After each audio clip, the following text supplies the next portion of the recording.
Hello, everybody, and good morning. Oh, starting with an applause, that sounds good. Great to see you. How are you? Are you fine? Did you experience the beautiful midnight sun? No, you were sleeping.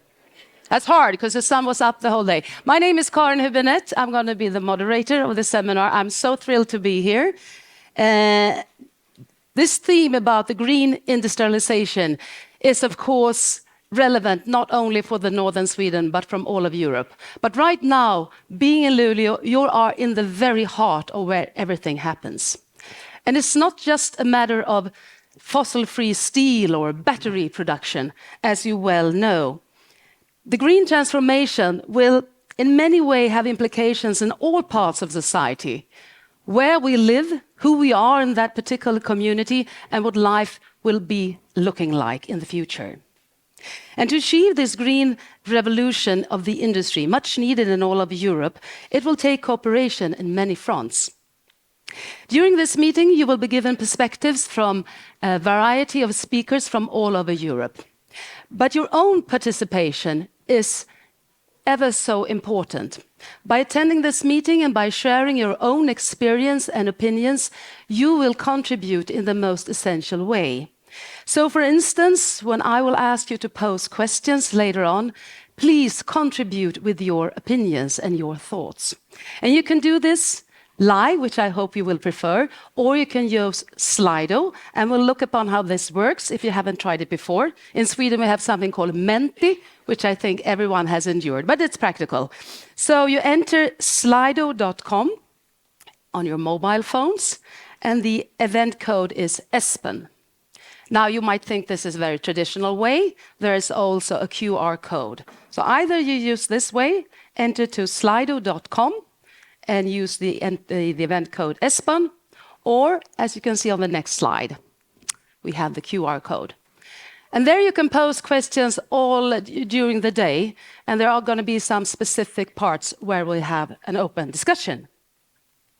So, we will start with some opening remarks. First of all, a greeting from Dan Eriksson, State Secretary to Minister of Rural Affairs and Infrastructure. Here's Dan. Ladies and gentlemen, I'm calling from Stockholm, but I wish you all a warm welcome to Luleå, one of the hotspots of the green industrialization. Sustainable transitions and energy transitions is one of the priorities during the Swedish presidency of the Council of the European Union. The EU must continue to lead the way in tackling climate change by delivering on ambitious climate goals and boosting growth and competitiveness. Furthermore, the Russian aggression in Ukraine has also underlined the importance of Europe accelerating the transition and taking greater responsibility for our own energy supply.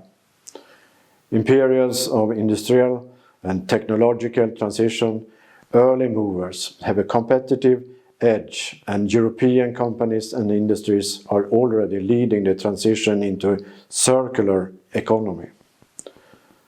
Sweden is one of the frontrunners in the green industrialization, and we hope to inspire the whole EU with good examples on how to use this potential in both rural and urban areas.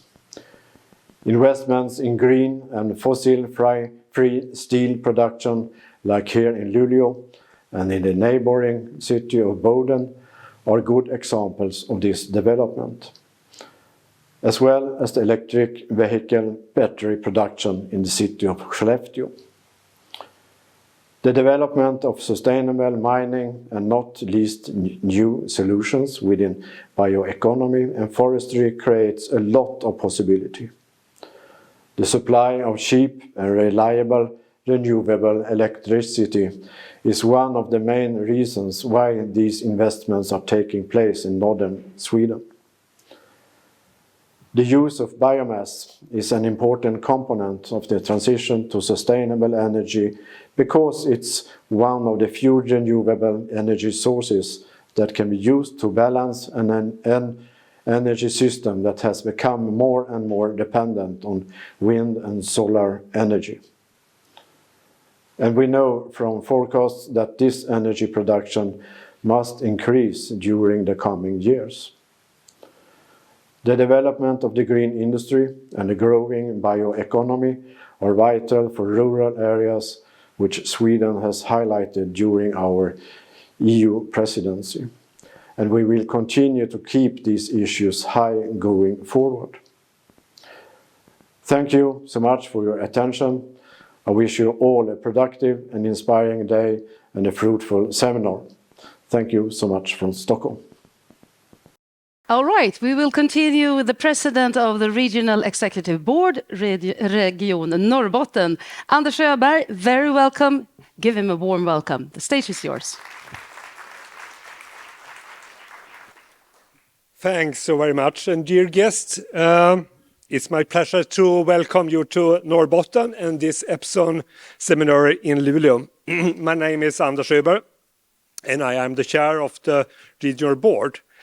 As you know, Norrbotten is Sweden's northernmost county, blessed with natural resources and such as renewable energy, meter bearing or forest, the natural-based economy, combined with energy infrastructure, is the backbone of the region and Swedish economic activities.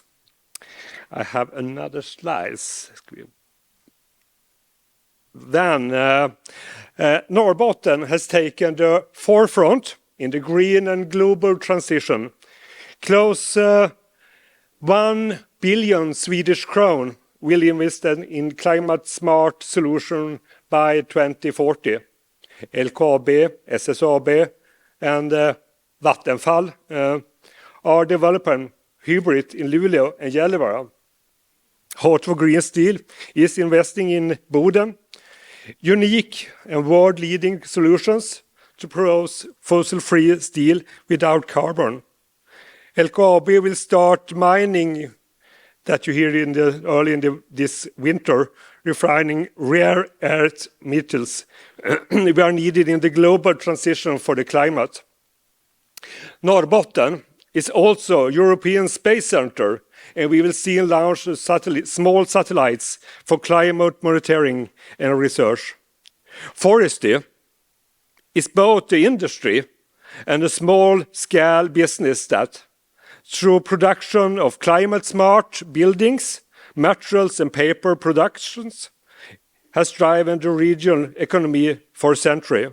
Modern forestry makes use all of the biomass to reduce and replace fossil-based energy. Fuels and materials is in a circle bionomic, the truly contribution to the European green economy.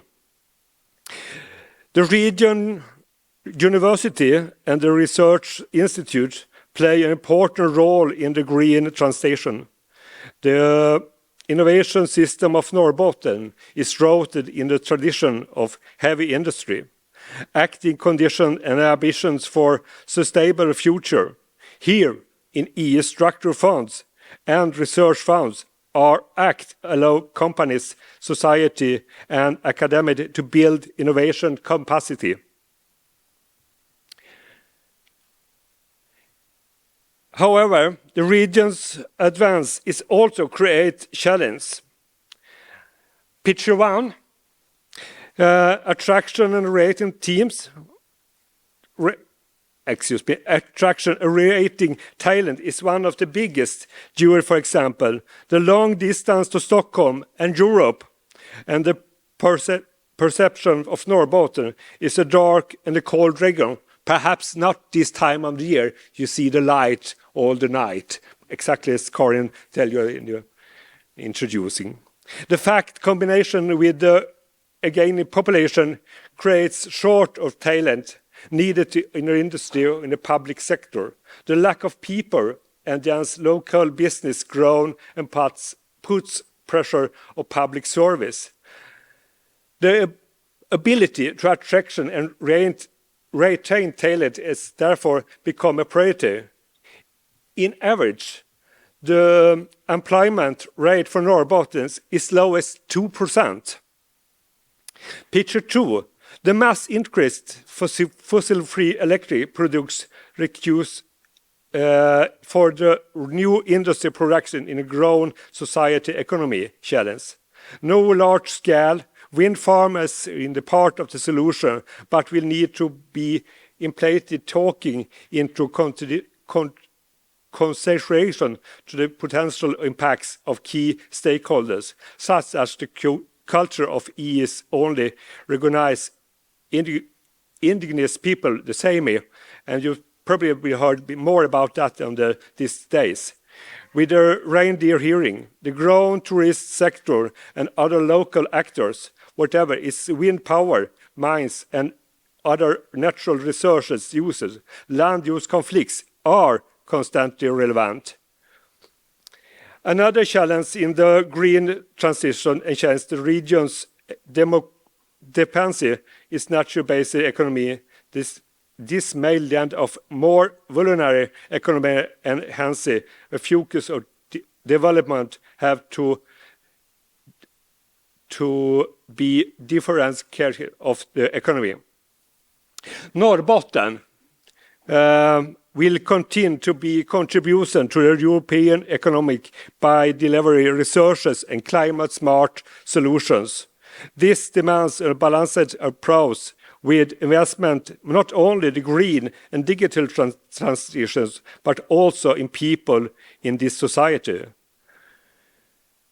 I acknowledge the challenge with the rapid pace of the green transition, but puts on our society. It demands new methods and new models for collaboration. Norrbotten is unique and a beautiful place, and I know that you have a full schedule of these days, and I hope you have the opportunity to experience Lulea, during the stay here. Thank you for visiting Lulea and Norrbotten, and I wish that you have a productive and enjoyable seminars here in Lulea. Welcome. Thanks.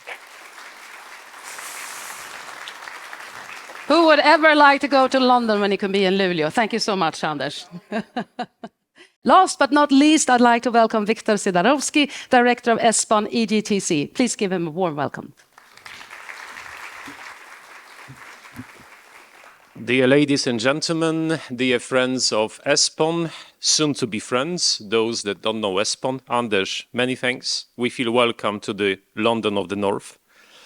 And we hope that we'll enjoy it the way that you, as the residents, the people that promote the region and its many assets, also are going to face. So we are very happy to have come to Luleå, to Norrbotten, and that was on purpose. When we discussed with Sverker Lindblad, sitting here, who is the chair of the monitoring committee of ESPON, what to do for the Swedish presidency, then one idea was to bring in the expertise that we possess as ESPON, Interact program, bridging research with policies, not just to communicate and preach about how to do the things in Norrbotten, but to learn from the example of Norrbotten. And what Anders was presenting, it speaks to the imagination. So many business opportunities, so many companies coming up here in order to deliver on the green industrialization.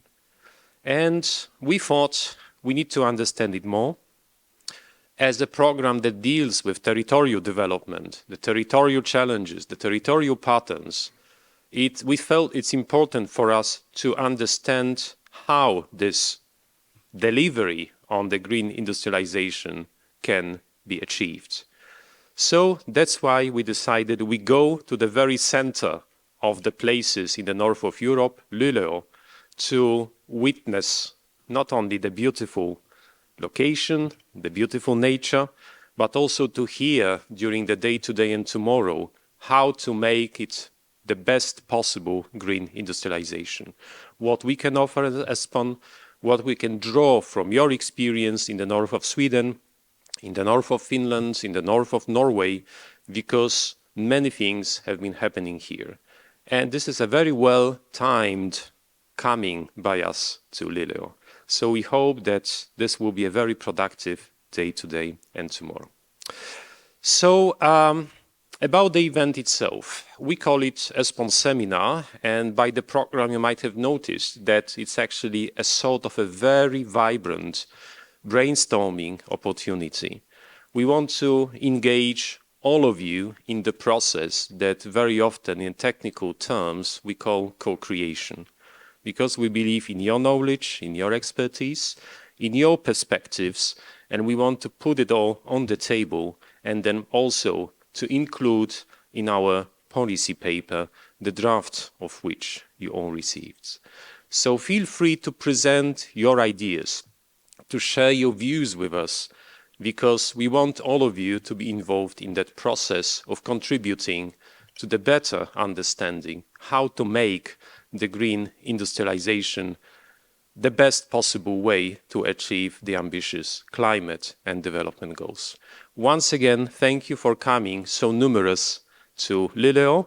We do hope that this journey has not been a wasted time for you, that you experience the warmth of the sun and the midnight sun almost, and also the warmth of the people located here, residing here, and breathing the development in Norrbotten, in Lulea.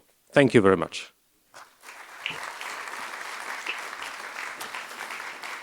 We will continue under the headline Policy Settings.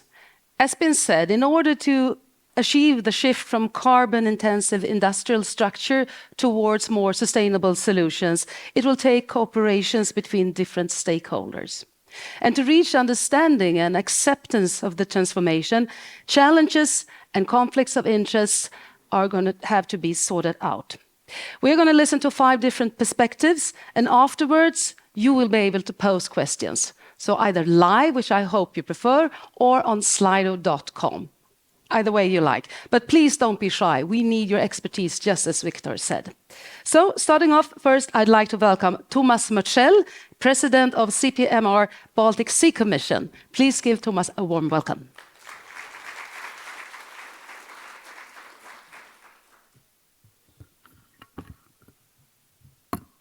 Thank you. Thank you for the invitation and the possibility to participate in this seminar. My name is Thomas Mörtsell, and I represent the region of Västerbotten, the neighboring region to Norrbotten, located here in the very north of Sweden. I'm delighted to address you today as president of the CPMR Baltic Sea Commission, which is an organization gathering 20 regions cooperating for a more prosperous Baltic Sea region. We're also part of the CPMR, a large network of 150 regions across the whole of Europe. Thank you for the opportunity to express my and the Baltic Sea Commission's viewpoints on how to handle the green industrialization. North of Sweden is in the periphery of the EU, but right in the center of the green transition, being a frontrunner with low carbon industries, leading universities and enormous potential in renewable energies. However, this position is not without challenges, be assured. The regions in the north share same or similar problems. Northern Sweden is one of the most vulnerable regions within Europe due to our demographic challenges and structural failures, long distance, aging population, and shortage of workforce for both industries and public services. We also suffer from lack of infrastructure and connectivity to overcome our long distances. And of course, the cold climate imposes seasonal challenges that other parts of Europe don't have, hence making the Arctic hemisphere delicate despite our opportunities.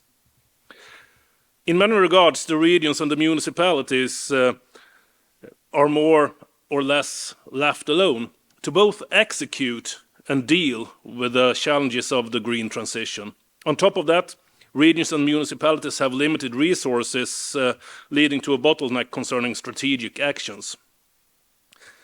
But despite these challenges, the north of Sweden and the Arctic is the front runner of the green industrialization and managed to create prosperity, growth and innovation.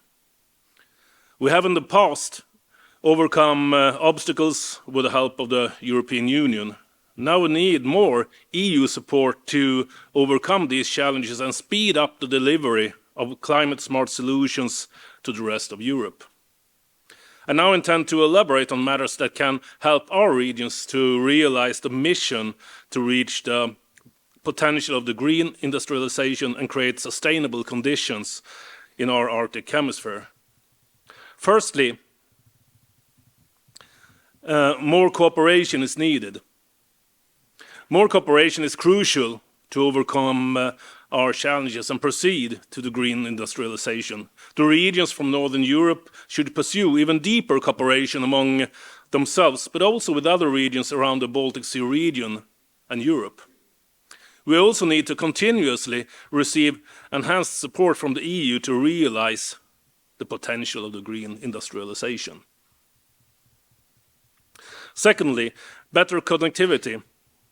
In addition, the market still neglects remote areas. Therefore, investments with EU support in broadband and in physical transport infrastructure is the key to overcome long distances to schools, services and healthcare.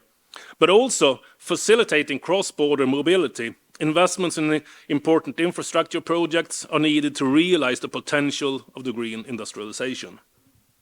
Thirdly, the key role of cohesion policy.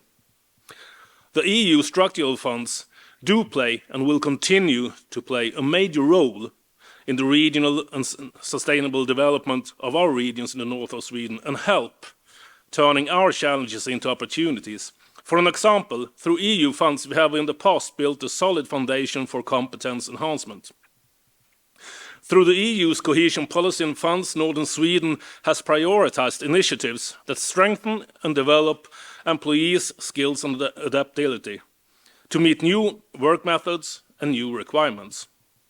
In previous program periods, investments were also made in the development of distance learning opportunities and local learning centers. They have improved access to educational services and environments that promote skills provision in sparsely populated areas with long distances between towns and educational centers. Therefore, cohesion policy needs to be safeguarded as an important tool to drive development in our regions and ensure place-based policies. The strength of the cohesion policy is that it enables strategic investments that is developed and implemented jointly based on the vision of local and regional authorities. We need to safeguard the option of EU regional support and make it into tailor-made specialized strategies. Centralization of funds at a national level can unfortunately be an obstacle for local and regional development. A place-based approach and multi-level governance are keys for successful local and regional development, leaving no place and no one behind. But I urge you to tell the tale of the success and usefulness of the EU cohesion policy. Let all levels know about its contributions to regional development.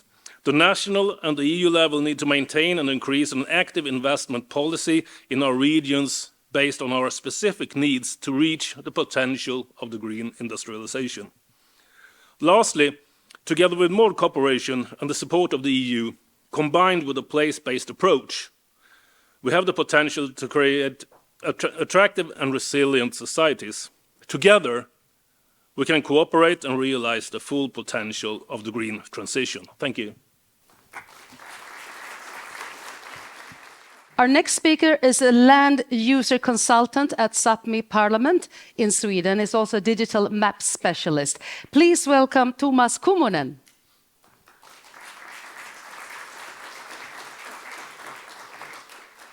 Joo, kiitos Jatnak. Pårepääkviä puhka, te mulle piihto antara serkkireine tuommaa. Hi everyone, I'm Tuomas Kummonen. I'm very delighted to be invited to this conference. These are hot topics, so to speak. The place where we're on at the where we are at the moment is Lulea. The name comes from the Lulea and Northern Sami word of lulle, or Lulea, which is the south, roughly translated southeastern. These are winter pastures for reindeer herding districts that have their summer pastures up in Padjelanta and Sarek and the great UNESCO World Heritage. Enough about that. Everyone here is clear on what pastoralism is and pastoral culture. Everyone has a good knowledge about it. Oh, great. I have 10 minutes to try to explain it. Great. The quote here is from Frank Orton, and I'm sorry for the translation. Ombudsman, I don't know if there is an English word for it. If you have any Swedish-speaking person, then whatever. This quote is from 1992 and really represents what it's like even today. But now you can exchange the common Swede with the common European. Because nowadays, between the conflict in Ukraine and the IRA in USA, we are locked in a bear trap. And no one knows about us, unfortunately. This is, of course, as I said, this is a part of Sápmi. It's the northern part of Norway, northern part of Sweden, northern part of Finland, and the Russian peninsula. This is what we call the Sami land. But enough about that. I have no time to explain it. A little bit about culture and cultural heritage. I will be predominantly talking about reindeer herding, because reindeer herding is a part of a living cultural heritage. And when you raise a lavo, our traditional way of living, you start with 3 sticks. And these can be represented by the material, and the biological. So where you have our languages, the livelihoods, you have hunting, gathering, you have reindeer herding, you have traditional handicrafts, for example. And then you have us in the landscape. And by taking away one of these sticks, you kill the culture. You kill the basis for the culture. Reindeer herding districts in Sweden covers roughly 55% of the administrative area and is divided into 51 districts. 33 of these are mountainous. They have their summer pastures up above the tree line and their winter pastures down in the boreal forest. And then you have 10 forest reindeer herding districts. They are predominantly below the tree line in the boreal forests. And then you have 8 districts of concession in the Torne Valley. I will take one example just so you can see the scale that we're working on, or what the reindeer needs and what pastoralism really is. You follow the reindeer, you follow the herd, and you don't transform the earth to give you what you want. You live from the earth, from what the earth itself can produce for you. So this is one district. It's Skabna. It's in the north of Sweden. You have the town of Kiruna, the yellow dot there in the middle. So it's between the Torne River and Kiruna as a city. And during spring, the year begins, of course, when the calves are born. They are born in May. It's above the tree line, and then comes pre-summer. Then it's up in the high mountainous areas. The mountainous reindeer actually does in the same manner that the reindeer did when the great ice melted many thousands of years ago. It follows the border of the ice because that's where you find the most nutrient greens. And the reindeer feeds on these greens, roughly around 250 different types of plants, depending on what phase of their growth they're in. And then in the high mountainous areas during summertime, and then back to pre-autumn and autumn. Here the reindeer goes into rut in the middle of September, and prior to that, we as reindeer herders are supposed to take slaughter, of course, because the male reindeer is at its biggest at the moment. And then comes winter, pre-winter and winter, and then we go back to the way we handled the landscape prior to colonization and modern times. It's called the Sida system. People often think about the northern Sweden as sort of the great wilderness, but it's not at all. It's a culturally graced landscape. It's used for thousands of years. And we had our own way of dealing with this. It was called the Sita system, or the family group system. So it was not at all a terra nullius back in the 1600s. We already had we had our own laws, we had our own way of governing the areas and the different families within the landscape. Take notice of the black border down in the southeast. It's called the Agral border. It was drawn in 1891. When it was drawn, everything west of it was supposed to be for Sami use only. And then came 8 years later, they started mining in LKAB. Back then it was to save Sweden, or to bring Sweden into industrialization. And what we're seeing today with the green transition, it's not at all. We're not supposed to save Sweden, but now we're supposed to save the world, or Europe. And pre-spring, of course, the reindeer herd goes further west towards the calving grounds. So in reality, the reindeer flows through the landscape, and reindeer husbandry actually manages a complex world based on a cohesive landscape perspective. And the reindeer is semi-domesticated. It's not at all like a cow or a sheep. It's domesticated to the point that we can work with them. But at the same time, we have kept so many of their biological sort of as a prey. They are supposed to go for better pastures when the pastures are locked. They're supposed to escape dangers like predators or something else. It's collecting resources, different places at different times, and of course avoids infrastructure. I will take you through, unfortunately, the county of Västerbotten. I don't have a map of Norrbotten when it comes to this. We're going to travel back 100 years in time and to see what has happened through the years. But first, a Sami landscape perspective on what controls the reindeer are these 5 pieces of the cake. It's the reindeer herder, it's the pasture, it's the predators, it's topography, and it's weather. And working with a semi-domesticated reindeer and with weather, of course, time doesn't mean anything to it all. People usually say that Sami are difficult to work with because you don't know when they're going to come to the meetings, or if they're able to come to the meetings. You ask them, can you be there at that time? We'll see. Perhaps. Depends on the weather, depends on the reindeer.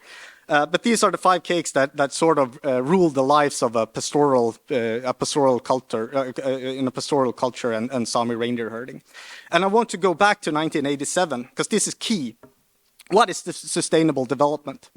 Back in 87, we all agreed on that it's a development that meets the needs of the present without compromising the ability of future generations to meet their own needs. And as I said, County of Västerbotten, 1915, problems for reindeer herding was agriculture, it was villages and towns with loose dogs, it was predators, of course.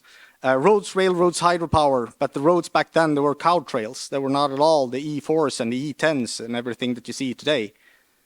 And we go to 1950, agriculture, villages, towns, and predators are on their way down. But at the same time, the number of roads, railroads, hydropower, mines, and logging is on the way up. And I put mechanized forest industry within there, because here you have a transition to what we're seeing today with big clear cuts, and where you turn around the soil, which has actually killed off around 70% of the lichen-rich areas in 70 years. And lichen, ground lichen and forest lichen are key for reindeer survival during winter, because the reindeer, it changes its metabolism 2 times a year. One for the green period and one for the winter. So it can actually find nutrients in the lichen during winter time. But those pastures are gone, or depleting, or being transformed into something else. And then we have 2015. Agriculture, villages, and towns are on the same level, but at the same time, the number of predators, forest industry, roads, railroads, hydropower, mine, wind power, tourism, dog sledding, snowmobiling, hunting, and fishing are on this going straight up. And you can see it in the policies that are being made at the moment. The northern Sweden is pushing for a 200% in tourism. And with the conflict in Ukraine, now there's supposed to be, we're going into NATO. We're going to have military everywhere. And plus, we're going to need more mines to build more wind power. And when we build more mines, we need more wind power because the mines takes a lot of energy. And this has led to what I call the reindeer herders catch-22, or catch-22. Because if you're going to maintain or sort of work to try to save the landscape and the reindeer, you're supposed to be sitting in meetings, often unpaid, often without any help from any lawyer or anything. You're supposed to know your own rights. But at the same time, while sitting in all these meetings, you're of course hurting the reindeer and the landscape by not being with them. I think my time is up, so I just want to, it's very hard. I'm sorry, I feel like a machine gun up here, trying to, but with those words and a quote from Sixten Swanee is one of the elders in our neighboring district. He said that people usually manage somehow, but the animals and the reindeers, I worry about them. Thanks a lot, and I really want you to visit are the Sami Parliament's webpage and the Sami Information Center's webpage for more information, or you'll have the chance to ask me a question as well when I'm sitting here. So thanks. Kiitos Etna. Kiitos Etna.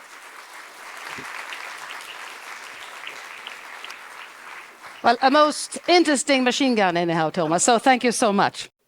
The municipality next to Luleå is Boden, and our next speaker is Mayor of Boden and also Chairman of the Board of the Association of all 14 municipalities in the region of Norrbotten. I'd like to welcome Claes Nordmark. There you are. Give him a warm welcome.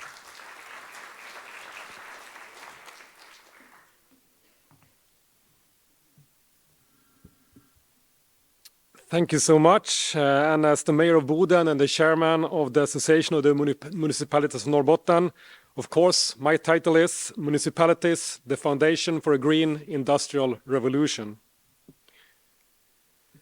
Norrbotten has the ambition to accelerate the green transition by doing. Our priority is to ensure a sustainable development that includes and benefits everyone living in the region by focusing on good living environments and fossil-free industries. As a part of the European Arctic, Norrbotten has many internal differences within the region. Our rich cultural heritage includes indigenous communities that contribute to thriving culture and businesses. Norrbotten's municipalities have a long tradition of good cooperation for dealing with structural barriers with long distance and sparse populations. The Green Industrial Revolution, or the Green Transition in Norrbotten. Norrbotten is a dynamic region with an ongoing transformation to fossil-free base industries. Large investments are being made in industries previously considered impossible to become fossil-free, and now are on the way to actually becoming full-scale fossil-free processes. Other important and growing areas for the green transition are the space, testing, and tourism sectors, where innovation is driving sustainable business solutions. In the Green Industrial Revolution, the municipalities of Norrbotten are doers that make things possible to happen. Decisive factors for a successful transition. The green transition is only realized by municipalities making it possible for people to live here. To this end, municipalities are working at full capacity to deal with coinciding obstacles. Public service. Municipalities need to maintain quality of public service in an already aging population, while at the same time meeting demand from growing populations. Municipalities are increasingly constrained financially during an exceptionally high-paced transition. Providing development land. Lack of housing puts responsibility on municipalities to provide development land where construction can be made. Ensure social sustainability. Social development is a prerequisite for the Green Industrial Revolution. New establishments require land use which may lead to conflict with other existing interests, for example, reindeer husbandry. Different interests must also be balanced in city planning during expansion if good living environments and social care are to be ensured alongside economic growth. Sufficient infrastructure. The Swedish iron ore railway needs to be expanded to double track if goods and benefits that Norrbotten can provide are to be commercialized for green transition in other places. Additional capacity is already needed from 2025, and forecasts say that handled goods in the port of Luleå will quadruple by 2030. Also, transport infrastructure is critical for Norrbotten to create a more integrated job market through commuting possibilities.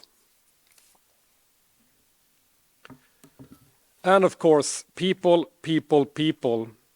Due to an aging population, many municipalities must grow just to keep current population levels.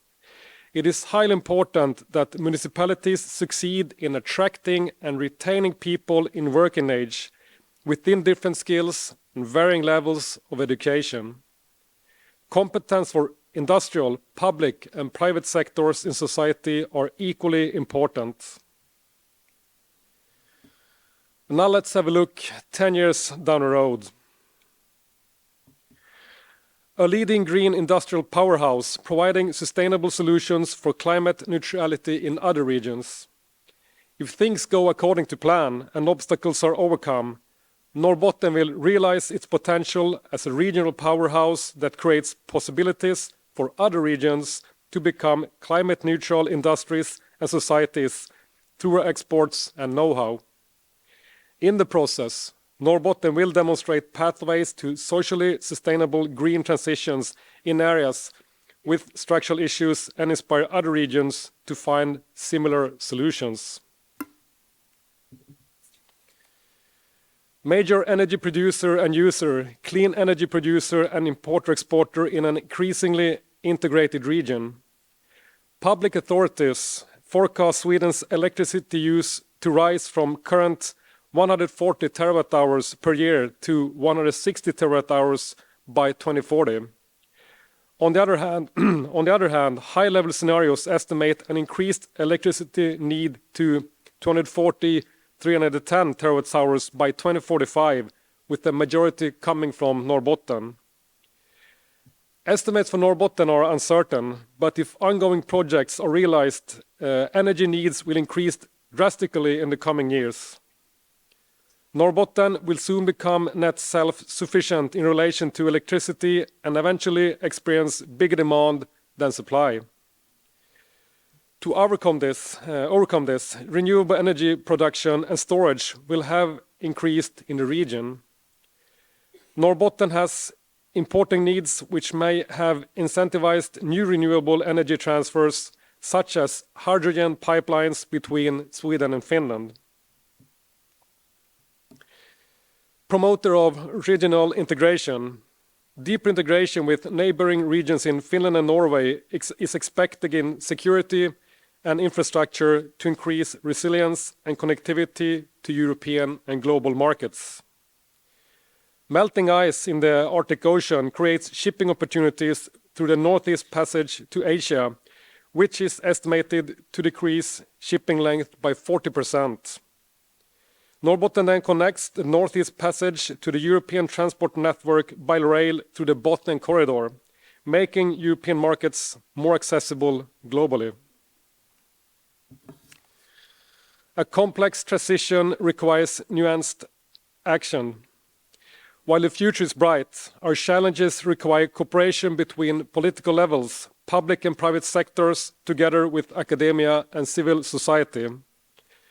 Today, our wish as municipalities and doers of the transition is to share these obstacles and opportunities with you. Municipalities are able to handle some of these issues, while other require actions from a higher level. We hope for a nuanced discussion on how to work these complex issues for a green transition that benefits Norrbotten, Sweden, Europe, and the world. Thank you for your time. Thank you so much, Claes. Our next speaker is an architect and head of spatial planning in the municipality of Skellefteå, some 130 kilometers south of Luleå. Please welcome Therese Kreisel.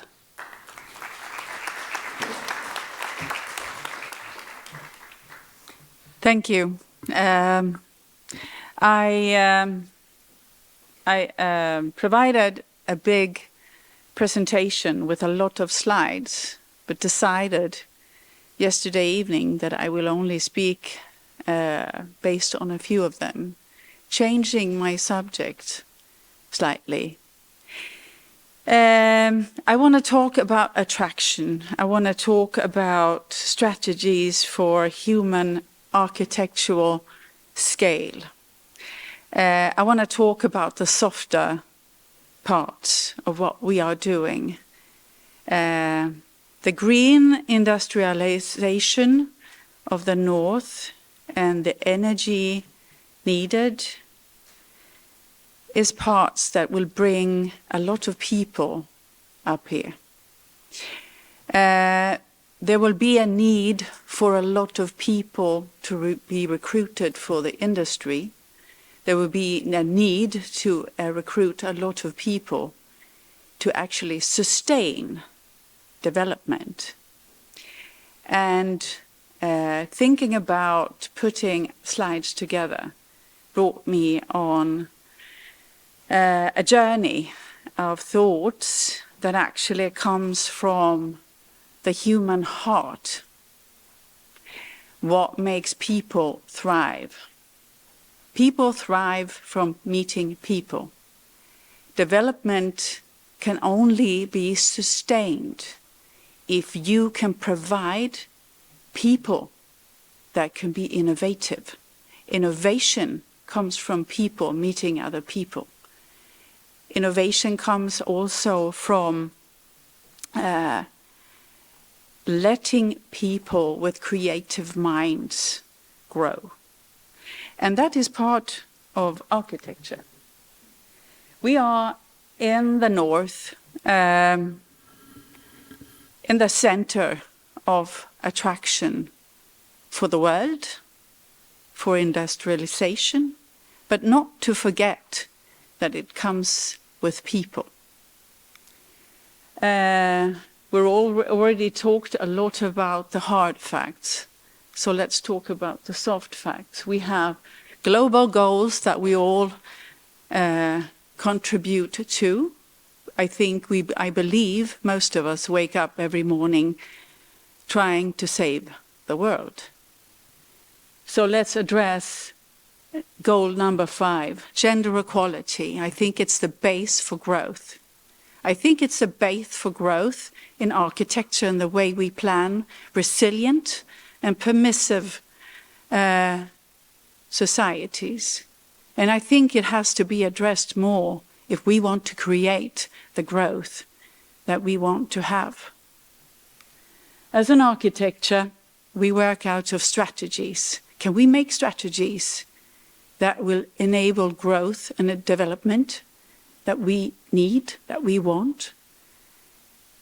We have to also look at the sustainable side of things. And I paid a great deal of interest at the report that was sent out. And I think this is the challenge, really, to achieve good human life. That's all what architecture is about, that bringing about the human scale and achieving a balanced use of the territory. And also with the best use of the territory or the place. That's what we do as architects. We look into the hearts and and use the senses of the human being. And we address the cognitivity, the ability of the person. And creating and enhancing sustainable architecture, we need to address actually a long-run contextual value. It's by actually attracting people with creative minds to sustain development. One thing is to let in development, but how do you sustain it and how do you make it sustainable? In Skellefteå, we work a lot with the inner city. We work a lot with the rest of the city, trying now to have a sustainable strategic plan 3.0. We need to address and be in dialogue with all the people that are addressed in this growth. And we do so by enhancing our culture, because we believe in culture. That culture will make people grow. And both city and landscape are all based on these basic facts, how it's coordinated, how on what base they grow from. But I believe that human interface, if we focus on human interface, male and female, gender equality, that will make the growth and the development of the North sustainable and innovative. We have a strategic plan, and I want you to especially focus on the green parts, because we need actually to make corridors of green. We have to focus on the softness of the city growth. That's all for me. Thank you.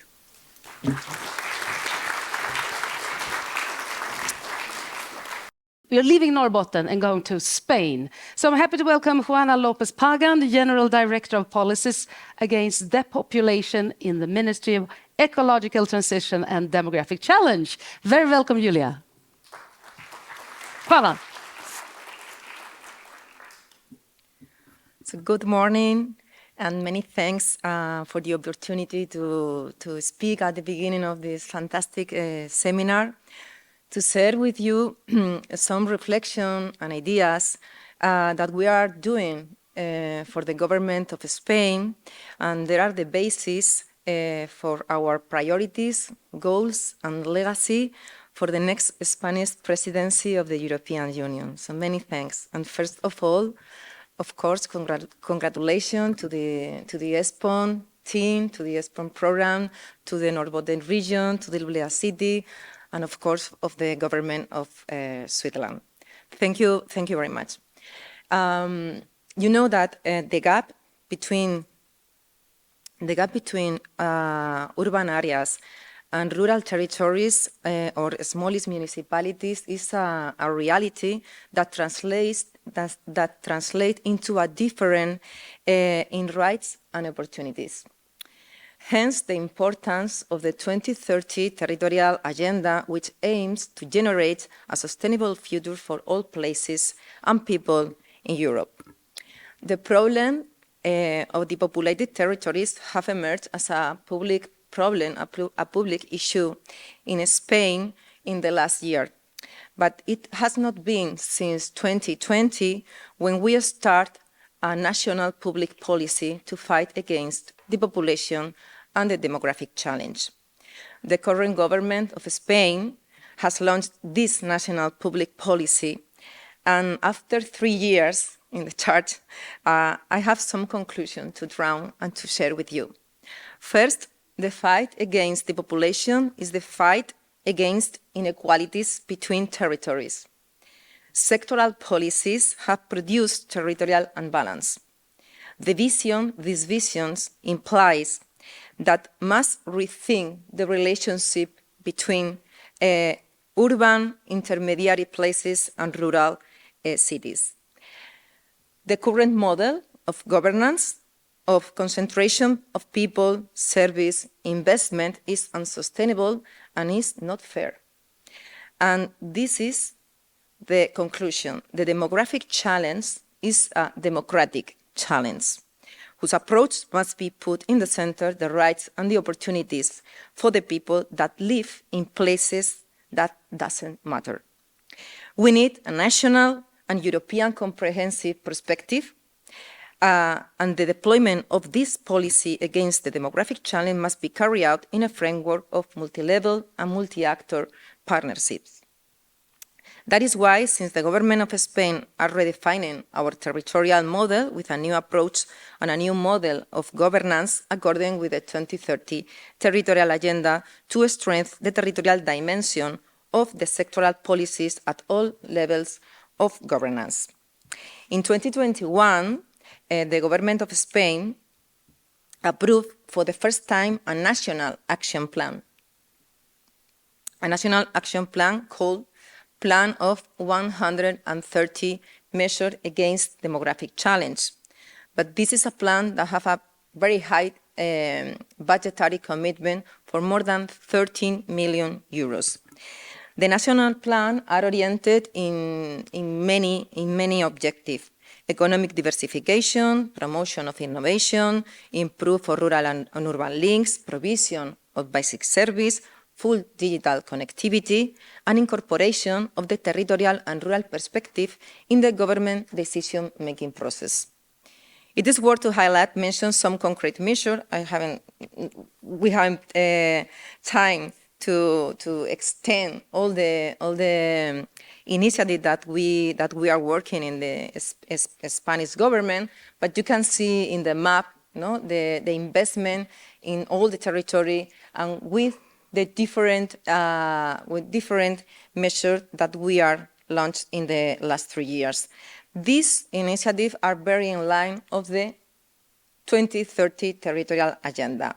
Fund for cohesion and territorial transformation, call for grants for local and innovative projects, a creation and network of territorial innovation at provincial level, or the attraction of young talent to the territories as a nice program that's called Campo Rural, the new integrated data systems, or a new law which includes the rural proofing mechanisms. All these initiatives have been and are the result of amazing work with the other levels of the government in Spain, the regional and the local government in Spain. But it's true that remains a long way, and many public action must be implemented in Spain and in Europe to face this great challenge.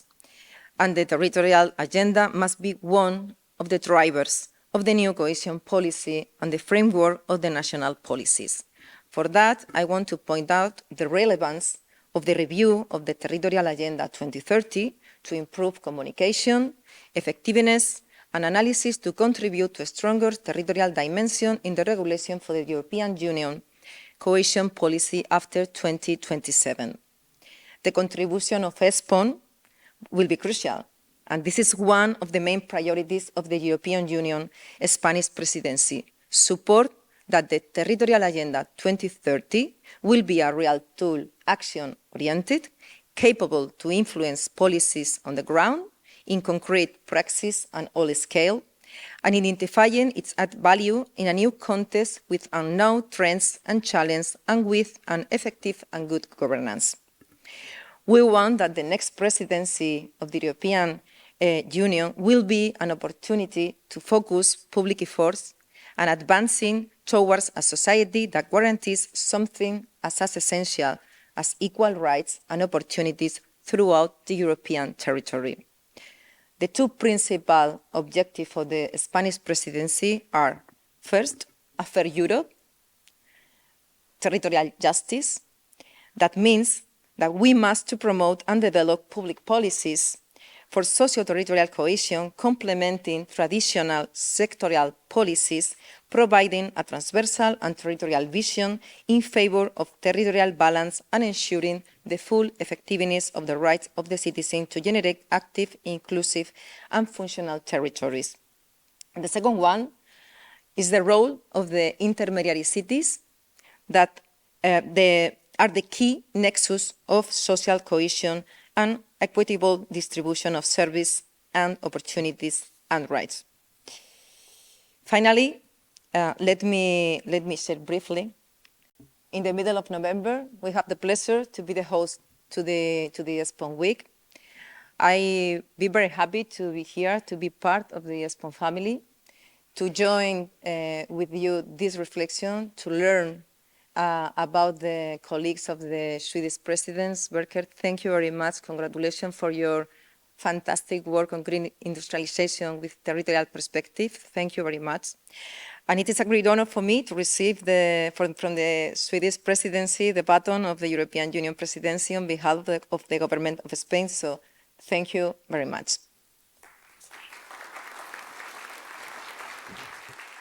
Now it's time for a joint discussion, so it's all up to you if the discussion will not just happen here, which I sincerely hope it will not. So you can pose, we have questions already, great. All right, let's start from the top. How could Sami's needs and expectations be better taken into account? Well, it seems like you could start, Thomas, but I'd like to hear the other speakers as well. Please. Well, I could give it to some other speaker. No. I would like to hear their opinion. I'm sure you will. But do you want to say something to start with? Well, basically, you need to look at what indigenous rights really means. Indigenous rights doesn't grow from just nothing. It comes from a long time being here without anyone interfering, really. You can see it in a lot of work that Sweden has done ever since the 1600s, talking about how long we've been here and what our rights are as an indigenous population, and the rights connected to our rights to herd reindeer, to hunt and fish. But what I see, how it could be taken into account, I think that the Swedish state really has to not just water down our rights, they have to really push for our rights. Okay, hear some other perspectives. Someone else care to join in? Thomas Mitchell, maybe? Well, I think you can have a very long discussion on this issue. I've met it through the years in my previous roles representing, for instance, Swedish forest owners. I think the main issue is how do we find ways to coexist between different interests, and I think that's actually the key discussion to have. I think the matter of coexistence and how to be successful in that's the most important thing to address. Thank you. Okay. Klaus, would you like to add something? Yes, thank you. I think that this is a really good question. I think that activities like this and Thomas' very knowledge-building presentation, I think that's things that we all need. So just like Thomas started, in Sweden, we don't know as much about the Sami people way of living as we should. And I think this presentation was really good. I think the machine guns work very well. And I think that, more including in the discussion, including in events like this, because we all people living up in the north in Sweden, we need to coexist. Because it's not non-Sami people or Sami people. We all live here, we all need to coexist. And that's why we need to have these intense discussions. Even though they can be hard sometimes, we have to have them and find a way to get it forward. Do you think they need to be improved in a way that they haven't been in I mean, there's a long history of conflicts and of Sami people not being listened to. Do you think you have to improve this in the future? Yes, I think we need to improve it, and I think we also need to try to, decrease the conflict level. Look upon it. It's not a conflict. We need to take it from being perhaps a conflict to being a way of coexisting, because otherwise, I think a conflict it's not a way forward. No, so more inclusion, more discussion. Therese, please. I think we have to go into dialogue. We have to speak to each other to learn, actually, because in urban planning and in planning in general, just reading about what the reindeers, how they are moved and what corridors they need and what disturbs and so on. Knowledge, actually. I mean, knowledge makes us come closer, actually, in the dialogues, because, there's a lot of things we don't know. And if you don't know, you need to ask. So, and hence our knowledge. Yeah, knowledge, knowledge, and cooperation also, because, you look at one direction and you see forest, and you see in the other direction you see forest, but you need also to get the knowledge. What is the difference between this forest and that forest, and what is the value in difference? Yeah. Yeah, of course. Do you want a short comment, and then we'll see if someone wants to pose a question from the room? Yeah, I completely agree with the other speakers. The time for knowledge should have been 100 years ago, because this is happening right here, right now. From where I'm from, we're experiencing 1.8 degrees already. In Jokkmokk, it's 2.1. And these are things that are going to be done the coming years. And to build up that sort of knowledge, what it really means for us, is really, really hard to accomplish because these are things that are happening right here, right now. Thank you. Thank you, Thomas. Anyone want to pose a question in the room? Please raise your hand. We have microphones. Yeah, great. So glad. You're so welcome. We're going to give you a microphone first. Do we have a runner to help? Anyone? Well, if I run down, it will take an amount of time. Please help her with the microphone. Thank you. And please give us a short, tell us who you are, short. Yes, hi. My name is Poppy Kalesi. I'm coordinating international relations for the County Council of Rogaland on the southwest coast of Norway. And I have two questions. The first question is to Ms. Lopez. Could you please share with us, Spain is one of the best examples of proactive kind of policies towards migration. So I understand that Spain has proactively kind of thought about how to actually develop migrants coming into Spain as citizens. Could you share with us a little bit about this policy? Because this could be very relevant for everyone in Europe. To Mrs. Kaisel, my question relates... I'll give you the word back. So let Juana, because my memory is so short, maybe someone else's too. So let's start with Juana and then you post your second question, okay? Please, Juana. Thanks for the question and thanks for the comment too. Spain is a country that receives many people of their countries. I want to believe that we do better than we do in that moment. So always we can improve about that. My reflection maybe it's about what happened with the people that now is coming to our European countries. For example, the people that come for the places that have conflict of war, as Ukraine or another part of the world. And this reality in the past did that we are thinking about what happened with these people when we arrived to our country. If they have to stay only in big cities, receive the people in big cities, in spaces for refugees, or we can offer another kind of life, another kind of opportunities in other part of our territory, in our rural territory, for example.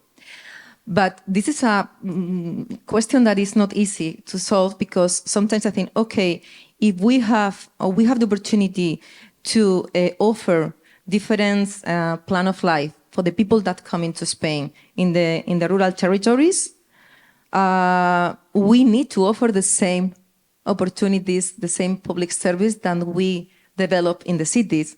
So for me, the idea is equal rights and equal opportunities for the national people, for the migrant people, live wherever they want to live. But it's true that in the case of Spain, there are a movement for the many small local governments to create a network for that, a network for to offer house, to offer employee, to offer quality of life in maybe not only in the small cities, also in medium cities around 10,000 inhabitants. So I always think that we need to improve this public policy, but we are very, very concerned about that. And this current government is a progressive and socialist government, so we are very engaged in this matter. Thank you. Thank you, Shana. And you had another question for Therese, please. Yes. My question, you mentioned in your presentation the importance of taking into account human scale in urban planning. And obviously, dimensions of female dimensions are somewhat smaller than male dimensions.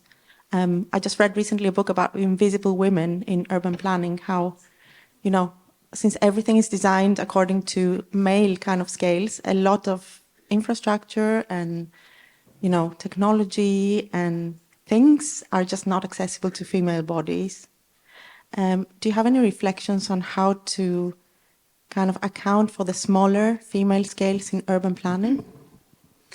Well, I'm glad that we have the children in focus in Skellefteå, actually, because children are smaller human beings, and I feel by addressing children in all matters, really. We address all human beings in a way, because we've all been there.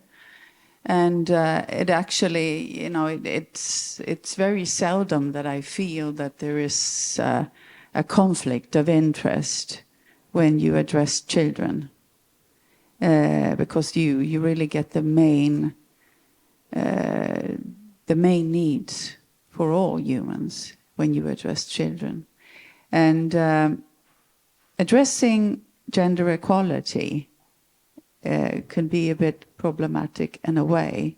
A friend of mine, she is a CEO of a big company, and she was once asked, well, Christina, could you please, you know, give us a best tip of, you know, female leadership? And she says, you know, try and be human is a good start. And I think that is actually one of the best things, trying to be equal in society and addressing growth is trying to be human. Thank you, Tris. I'm sorry for interrupting. So interesting. There's so many questions. I'd like to want to see if someone else in the room like to pose a question. Raise a hand. Not yet. Okay, over there. Great. Up in the top.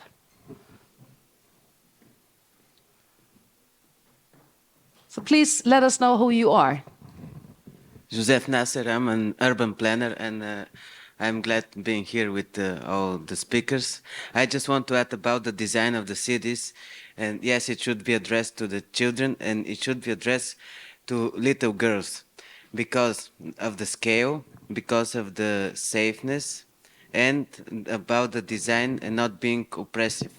So this is the way to plan cities. And we should plan the cities on a human scale and not dividing by gender, age, or something. And when we put the little girls and the little boys in the core, then everything will be right. So this is my addition. Thank you. Thank you so much. Okay, I'll get back to the boards. This is a question for you all. You all mentioned lack of skills and people. How do you plan to address this problem? Internal, external, or outside Europe migration? Would you like to start, Claes? Yes, thank you. This is an excellent question because, as I mentioned in my presentation, we really lack people living up in the north to make everything possible in the public sector and the private sector and all sectors. For example, in my municipality in Boden, we need to grow from today's about 28,000 people living there to 33,000 people living there by 2030 to be able to match the huge investment that H2 Green Steel is making in our municipality. But already now we have a lack of people working, for example, in the public sector. In the elderly care, we're actually now recruiting nurses from Barcelona region. So they have had Swedish lessons during the spring, and they're coming to try to work in the summer. And if it works out fine, they will have jobs in Boden. That's how hard we're working to get people to move here. And how we plan to address this problem. It's being addressed right now by the municipalities, by the region of Norrbotten. We go through Europe, we communicate just as much as you can. We try to recruit from the rest of Sweden and also from other countries, because our analysis is that it might actually be easier to get people to move here from other countries, also outside of Europe, because they don't have as much prejudice about life in the north as people in the Stockholm region might have. So we work really, really hard in all the ways we can. Okay, Thomas, Michelle. Well, just a short comment on my experience, both in Sweden, but also from other countries around in Europe, is that I think we tend to discuss not as much about integration as we discuss about how to make it harder for people to coming to Europe and establishing themselves in Europe. And I think, not least from a national perspective in Sweden, the debate has turned the wrong way. I think we have a huge opportunity with successful integration work in solving some of the challenges when it comes to lack of competence, lack of workforce. But that discussion isn't sort of politically correct today, unfortunately, I would say. It's hard not to listen to you and then reflect that you have two very opposite views on the need of the population to grow. You, Thomas Kumminen, said that more people, more tourism, that's a real threat. On the other hand, more people is a necessity for the green transition. Starting with you, Thomas, is there a way for the Sami people and the reindeer owners to coexist with this green transition? Because otherwise, how do you even take an inch forward? As I see it, the green transition on paper, fine, should have been done ages ago. But we have to recognize that the landscape is already shattered, and you're shoving things into an already shattered landscape. So you have to start in that end. You have to make it better for the reindeer and for biodiversity as a whole, really, to find that their needs are met when it comes to grazing and alternative grazing grounds, etc., etc. And when it comes to people coming here, of course, it could be done, I suppose, if people knew about us, if people respected our culture and respected the rights of biodiversity and the reindeer, and if there was integrated a more sort of adaptability in the same way that reindeer husbandry is, because reindeer husbandry is never conducted on the same place each year. It's always sort of moving. You can say you have the 8 seasons, of course, but if you would have more adaptability to give peace to the biodiversity and to the reindeer, then of course it could work. They could coexist. But then you would have to have knowledge. Look back in Kiruna. In Kiruna, we had a population of 33,000 in the 60s, and there were less disturbances back then. What do you think about that, Claes? That you are so in need of a growing population, and in all sectors, and still you have this challenge with how the land should be used and how they should and the culture should be respected. Do you see any optimistic signs that we're going to make this work? Yes, I do, and I think it's interesting that Thomas just said that Kiruna used to be a much bigger city with less disturbances for the reindeer herding, and than it's now, because I think some things that have changed are like the way that people use snowmobiles to get on the open, how to use them, mostly for fun and playing, which is quite an disturbance for not only for the Sami people, also for people who like to be in the wilderness without this. So I think many things can be done and in easy ways to be able to coexist better. And other things, like land use, all the land there is the land there is. There's no more land being produced, and the land we have to use wisely together. And that's also a thing I think we need to think and look more upon, like Thomas just said. So yeah, more dialogue and more knowledge building. Thank you. I'll take another question from here. What are the main requests from... we talked about Sami Parliament. Sorry, Thomas Kumminen. I'll take another one here. What is exactly the example Norrbotten can share with Europe on how to successfully achieve green industrialization in terms of policies and implementation? Well, Anders, do we have the right policies to start with? Or is there anything you need from Swedish politics? I gave me a new name, but well, I think I think we have some good examples. I'm trying to read the question again, but one of them is cooperation. I would say that we're very successful in cooperating both between public and private organizations, but also with universities. I think that also the northern parts of Sweden and the Arctic has been quite successful in building networks to the rest of Europe. That's one of our advantages. So that's in that sense there are things to learn from us in our experiences in cooperating. I think the need to cooperate is due to our conditions. If we'll be successful in a distant and remote area like the north of Sweden, the north of Europe, we need to be successful in cooperating and coexisting. Thank you. Do you agree, Therese, that our main advantage is our ability to cooperate? Well, I would say at the moment, I mean, the whole of the North needs to grow, and there is a need to recruit people for a lot of industry and a lot of different, in all the North, which is one challenge is of course not to eat from each other. I mean, that's a huge challenge because we risk to implode, and I think that is a challenge, and also in growing so fast, how can we do it with quality and in collaboration?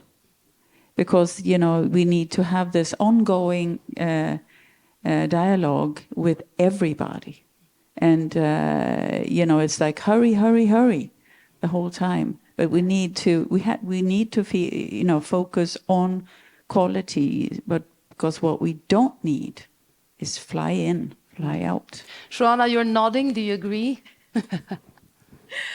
I always agree with cooperation and partnerships and good governance in the way that the administration have to work, and then we need that these mechanisms of governance appear in the territories. This is, I think, the key, that the national or local policies be engaged for the citizen that lives in the village, in the towns, or in the cities. So always in favor, good governance, transparency, and to explain that to the citizen that they are in charge too of this present and their future. You talked about territorial imbalance, Yes. And I was just curious, do people in different regions understand that they are, in a way, they have to sort of they have to help the other regions, maybe with the demographic challenges? Or how do you describe the debate in Spain? Is this like accepted fact that, yes, there is an imbalance, yes, we all have to sort of help each other?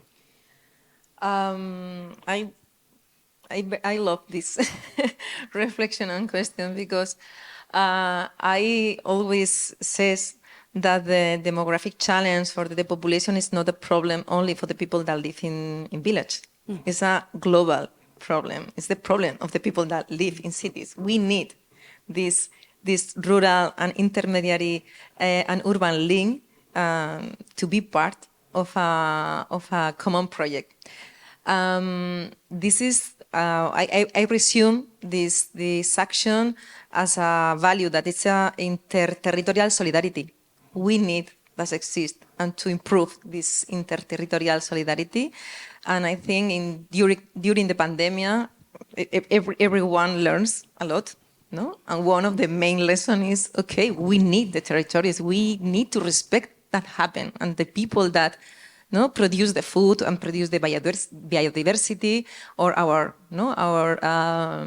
best way of life. So we are working in this change of mind from the Spanish government, and that is why we discuss all of our public policies with the territories, with the regionals and the local governments, and then put together, and then we try to find a common project between regions, maybe cross-border regions or not. So I think we are in the good way. We have a long term work, but I think we are in the good way. I'm totally convinced about that. Thank you, Joanna. A short comment, Therese.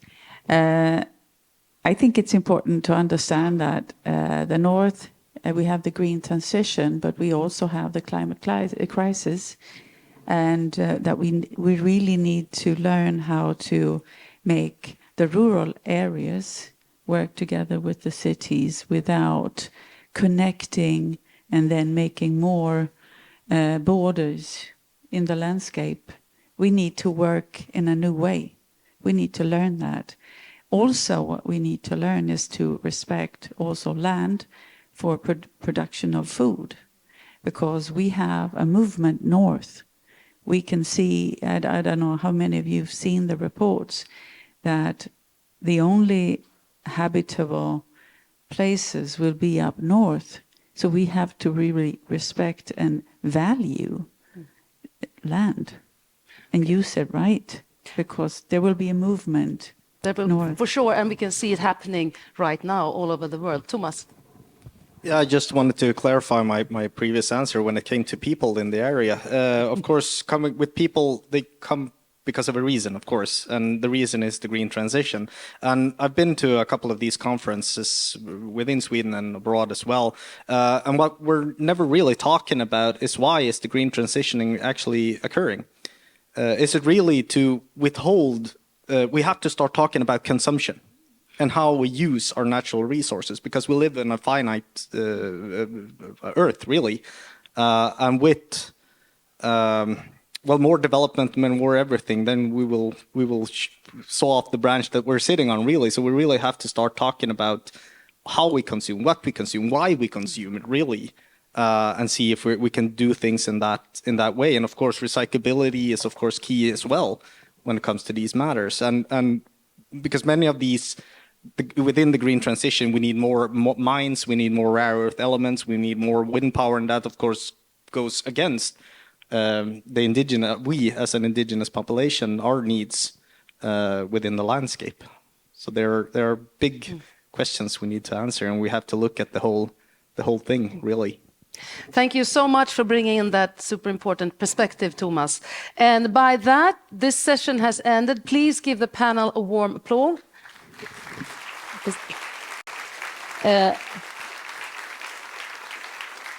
I'm so glad for all your questions, and now you have something to talk about during the break, because there's going to be a break and it's going to be a photo session. So don't run off the first thing you do, but have coffee and you're going to look even sharper, and we'll be back here at 11 o'clock. So please have a nice break. And we'll begin with some perspectives of the industrialization of the North, which you will learn has an interesting, but in some senses not too uplifting history. So question is, what can we learn from the past? Here to start this theme of territorial evidence is Sverker Sörlin, professor in the Department of History of Science, Technology and Environment at KTH Royal Institute of Technology. He is also a very appreciated author and a long-standing policy advisor. So please give Sverker Sörlin a very warm welcome.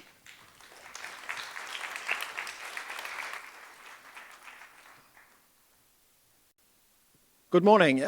It's a pleasure to be in Luleå. I've been here many times before. I'm actually from the north myself, from Västerbotten that we heard about before the break. And it brings me great pleasure also to readdress some issues that I've been working on for a long time.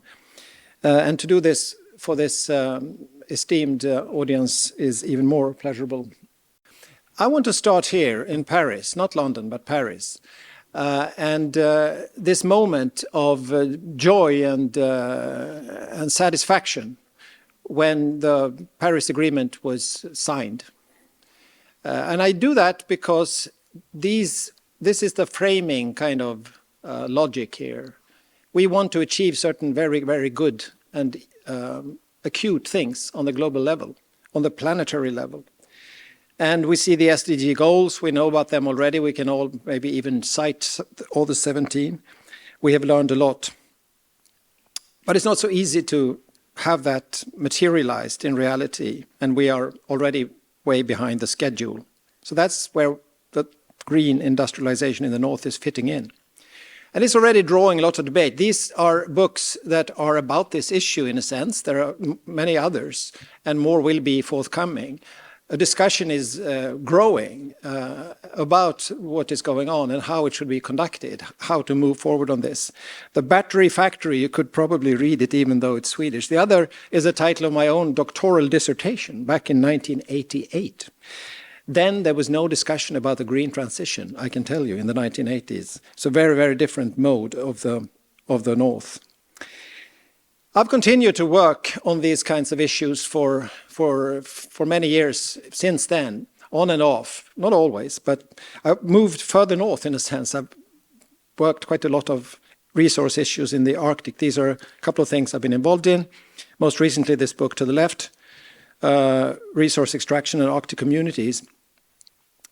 That image is from Svalbard and Spitsbergen. It's not, we talked about people before, not so many people there, but very much resource extraction. It's a more extreme environment, but part of a similar pattern. There are also futures involved here. The title of the other book had futures in the title. We are always interested in the future. And this is, and I will return to this theme this morning, that it's been a projection screen for a long time about various ideas of how to develop the North and where to arrive in the future. This is not a very realistic animation of this. It's a photo montage, but it represents one way of looking at the future, and there are certainly others. I find this a very entertaining kind of way of looking at the future. Behind it is the man down to the right there. His name was Vilhjálmur Stefansson. He was of Icelandic origin. His parents moved from Iceland to Canada and settled there, and he became a scholar and an explorer. And in a book with the title The Northward Course of Empire in 1922, he drew this graphic representation of what he conceived as civilization, how civilization would move further from the early civilizations in Babylon, Egypt, and Sumer, moving towards the Middle East, towards Europe, across the Atlantic, towards North America, passing the big cities, New York, Montreal, and it would end up precisely in the place where his parents had settled, in Winnipeg, as you can see there. The colder, the more higher the civilization. That was his take on progress and civilization, the growth of civilization. We could say we find this very entertaining today, and we laugh a little bit because that's not the way we think about it today. It was a determinist way of looking at the future. It was a preconceived idea that he thought, so to speak, metaphysically, that would materialize. I still think it is useful to look at these things. It's 100 years ago, but there are still some determinism often in a discussion about something. This must happen. It's bound to happen. We have to do it. We cannot not do it. I have the other perspective. I think this is an open issue. It's very important to look at the future as important and as something possible to discuss. But that was scholarship at the time. If we move halfway from then to now, we're in 1958. And this is actually in Norrbotten. This is Kiruna, the mining town. When they had hired Ralph Erskine, the British-born architect who worked for most of his career in Sweden, to design the city as it grew. Many of his buildings are now torn down, actually, because the city has been moving. But this was his vision. It's a modern city placed in a very Arctic place. It's a very modern place, too. You see already then the solar panels in 1958. He calls it an ecological town. You see the wind turbines. You see the what we perhaps could see as a sport facility. It's other buildings for a community to live together. You don't necessarily see very much of the mining. It's also a friendly cohabitation with the local population. You see the reindeer. You see the reindeer even in the forefront of it. You also see the caravan of cars coming up on the road. He sort of was able to unite this into a vision. It's also, if you take a little closer look, a northern Italian town. It's Siena, isn't it? Protected with a city wall. No vineyards outside, but certainly other economic features. This is the new edition, actually, of my dissertation. It's in Swedish, unfortunately. It's been reissued, not very common for a doctoral dissertation. Why is that? Because there is this discussion. Perhaps this is also the reason I'm standing here today, that this book is very much discussed now. There's an interest to find out more facts, both about the present time and the future, but also about the past, because this is a historical work. Before I go into that, into my results of that research, let me just say a couple of other things. This is a very common thing that you see in your work, I suppose, more or less every day. You look at, this is gross regional product per capita divided by the Swedish regions. And the darker the color, the higher the regional product. This is very high in this part of Sweden. It's among the richest, so to speak, regions, if you look at those numbers, together with Stockholm and West Sweden with Gothenburg. People here often have asked themselves, what do we get in return for this?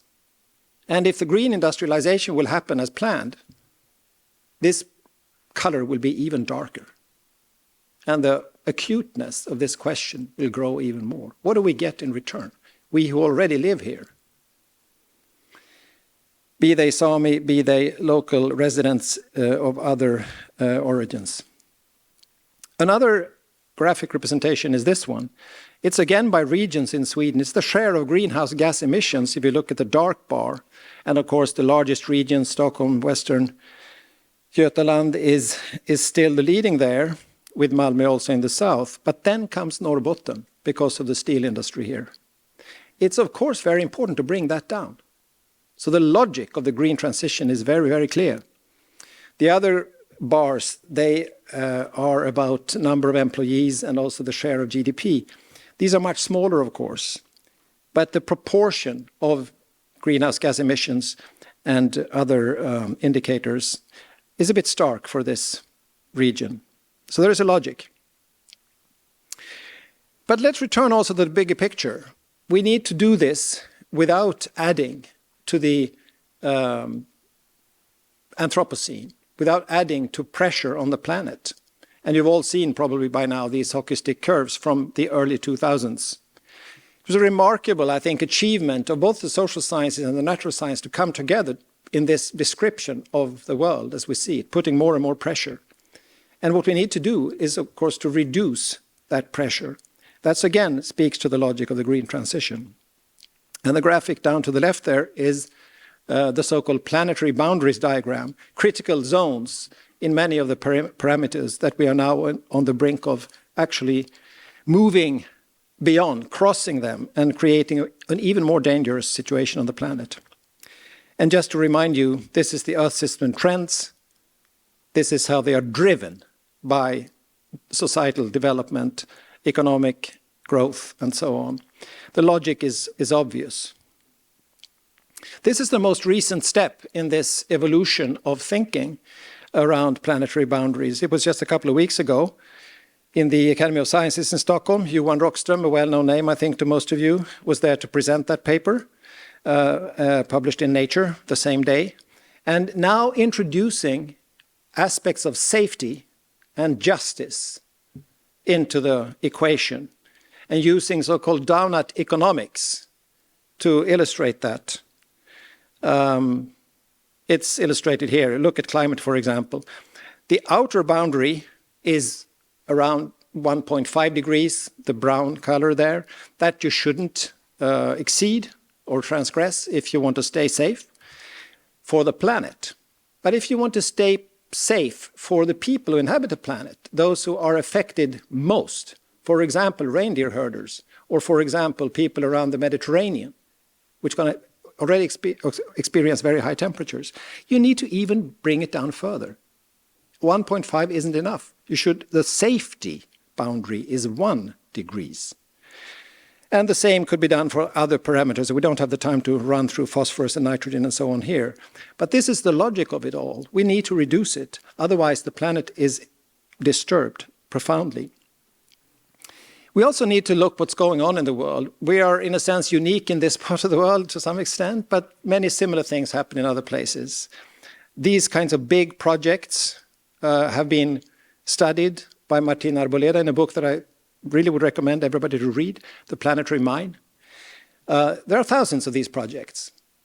And if you look for the reasons to what is happening in this hockey stick curves that you just saw, this is part of it. It's a very important part of it. Resources are taken out, and they will still be taken out, even with green transitions. So as already was said in the previous panel, you need to do both here. You need to both transition to the green, bring down emissions, but you also need to scale down on the circulation of material. That's the big, big super challenge for this coming century. This is Alberta, the tar sands. It looks like this. A Nobel laureate could almost a century ago say that we cannot destroy the world. God has built in his, fool-proof mechanisms that make it impossible. Well, I wish we had that God, but I don't think we have it. This is the way it looks here. Some people live underneath these turbines. So I've read your background paper for this conference. Fantastic contribution. Thank you very much for that. But already there you can see the problem is not to see the logic here. The problem is to what happens on the ground, how to actually make everybody fit into this pattern when we want to progress forward. On the ground, people are protesting what is going on. They may ask questions like, what is the use of to use a mine for 15 or 20 years when the end result might be the end of a culture in that part of the country? And that's some representatives saying, that's also Greta Thunberg saying.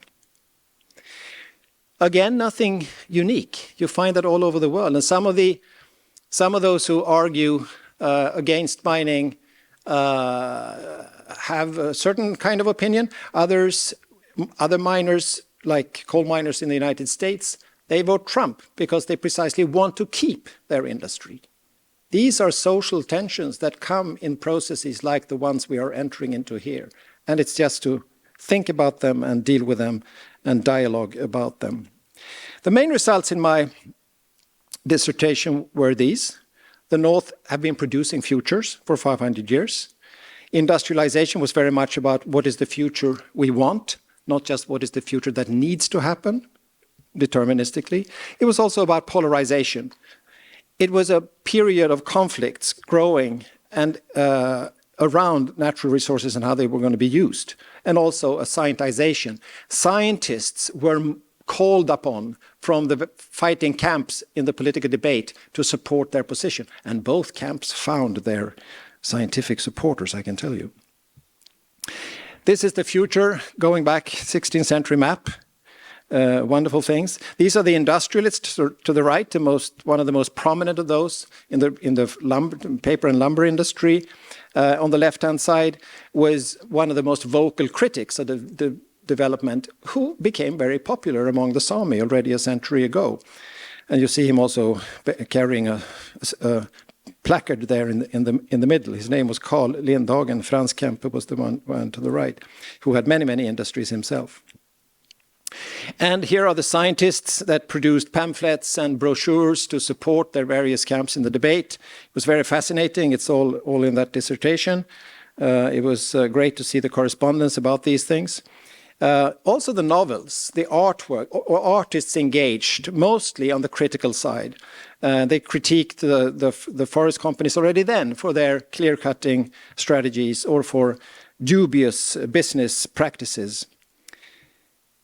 One very important thing to keep in mind here is that, it's already been pointed out, it's not a very densely populated region. So the kind of economy that existed before big industry came in was diffuse. It was spread out. Both the Sami economy, as we've already heard, but also the forest-based agrarian economy was also diffused. They had their grazing lands for cows way out in the forest, and they collected hay in marginal places, and there was also some slash and burn, although not so much as in Finland.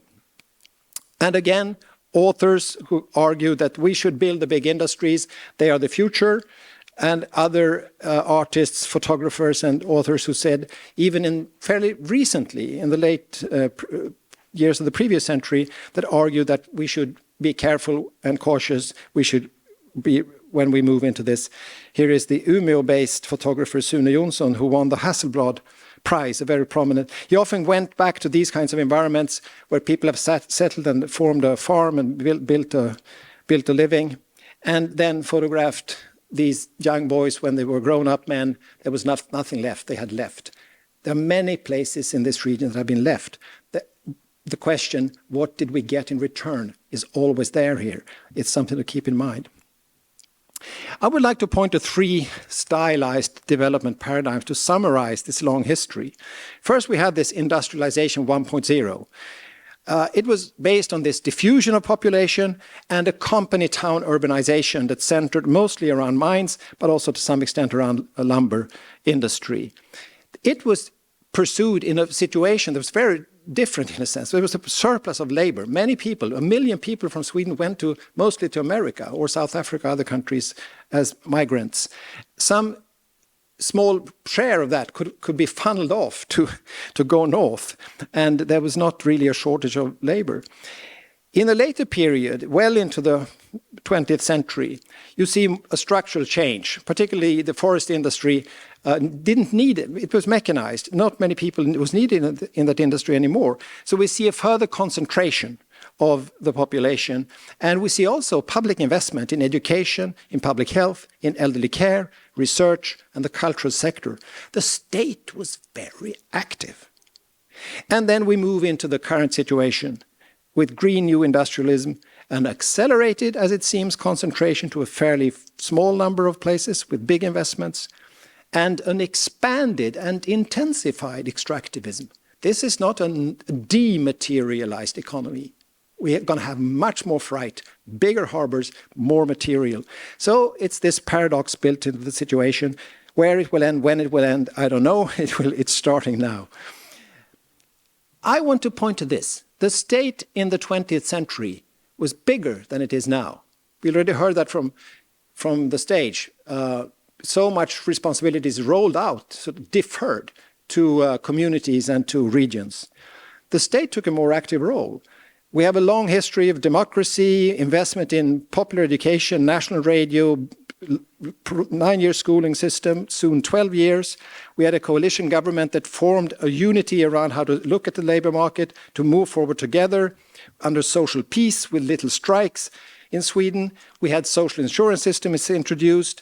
We also had a crisis inquiry into the north that had problems already after the war, and an active policy to somehow strengthen the regions was introduced and lived on for several decades, actually. I call this the welfare contract. You could be in the north. You could live in the north as a private person, and you can invest in it as a company, for example, because this support system was guaranteed, so to speak, from above. And here is what you could get with this welfare contract: a northern investment, infrastructures, the service institutions. It was introduced also a tax redistribution system so that where they were richer, so to speak, in the big cities in the south, they funneled off a little bit of that money to sustain life in the regions. You could call this a systemic national solidarity, an idea maybe to keep as we move along here now. It was de-risking investment and development in the north, and it also was aiming to achieve an equal standard of living in different regions. This is now facing up against these bigger global problems of what we may call Anthropocene scarcity, that really put the limits on what we do. So that's the kind of new equation that was not heard of in the 1980s or earlier.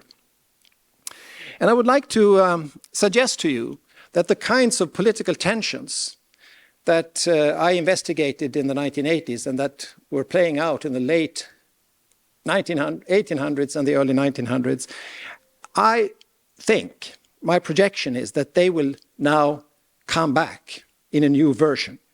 I think it's already started. And some of the templates of how to look at this can be found in this Anthropocene debate kind of situation.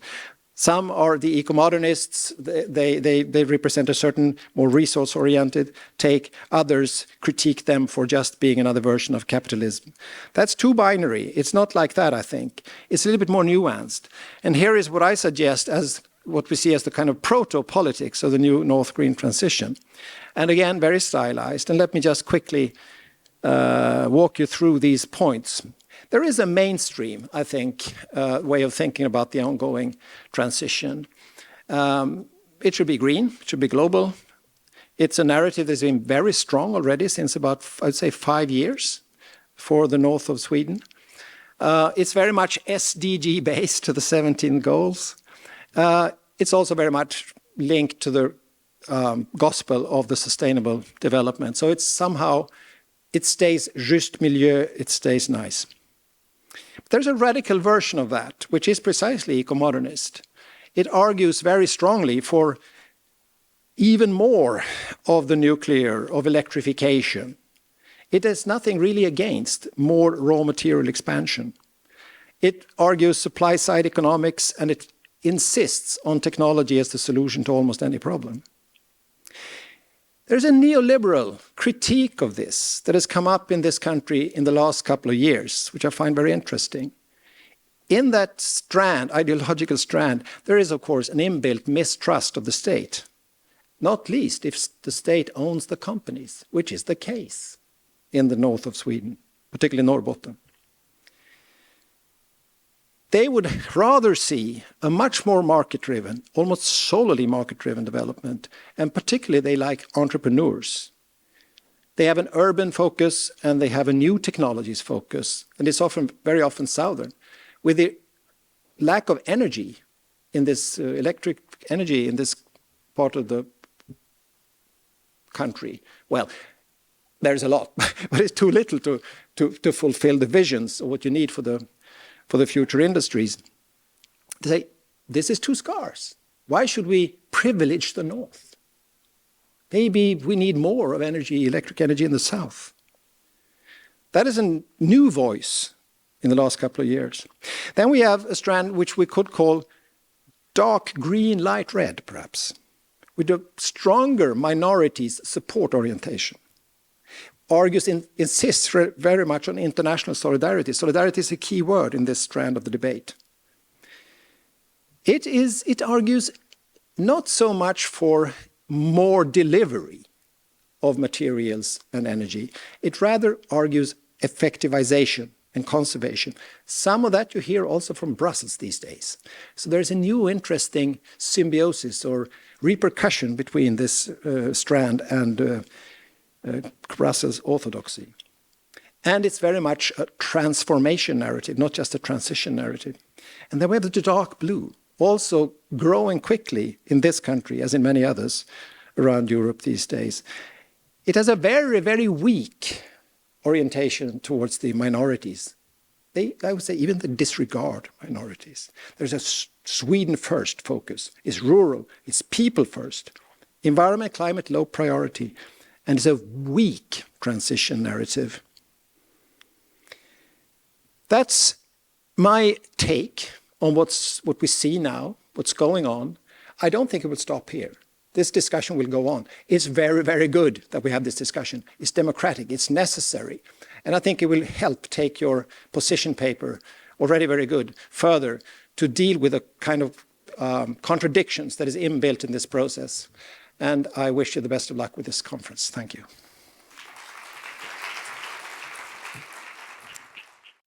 We'll remain at the question of the industrial development of northern Sweden.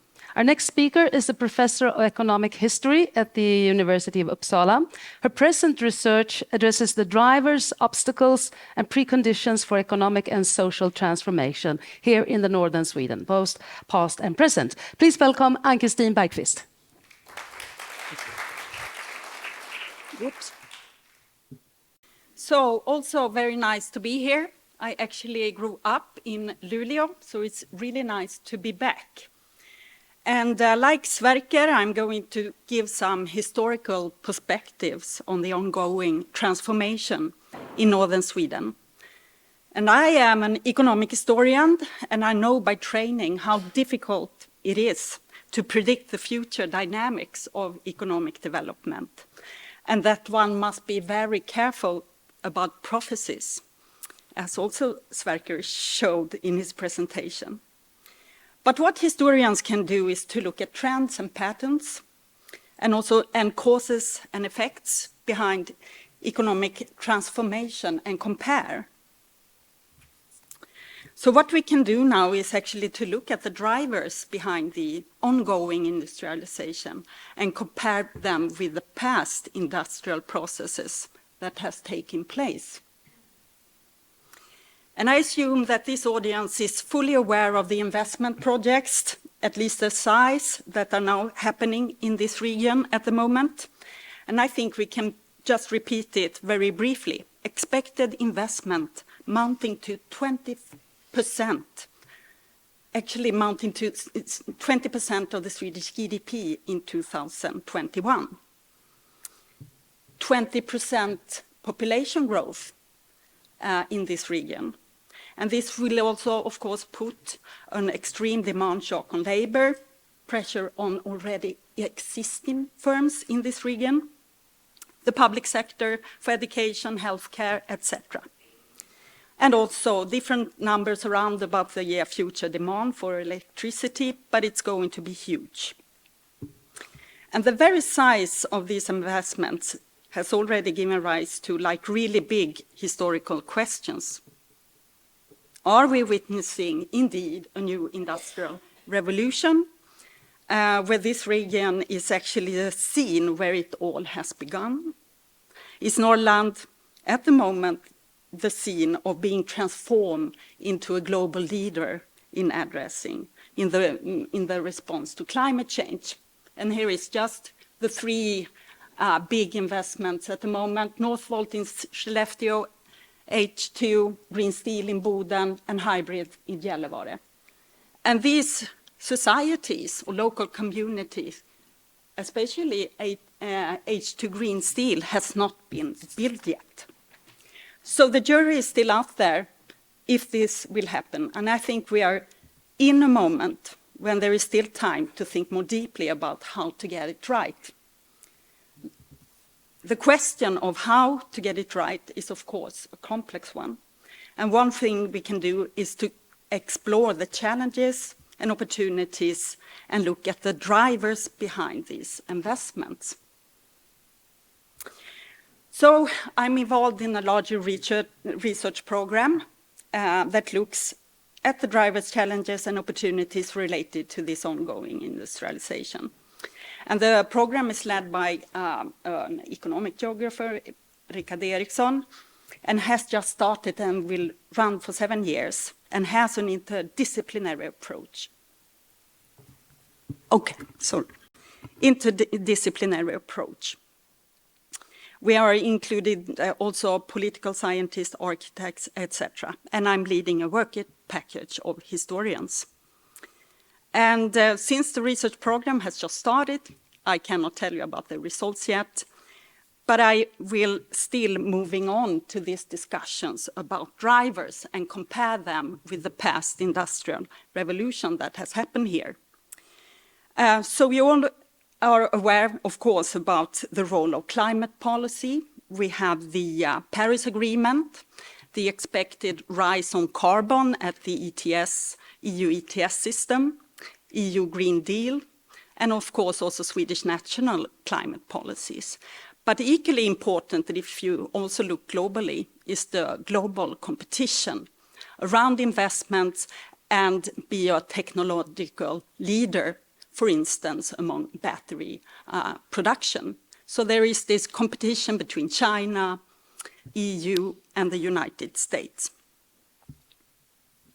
But I will, in the remaining of this presentation, talk about drivers from a perhaps different angle and talk about values. What are the driving purposes behind the investments? For whom is the development taking place?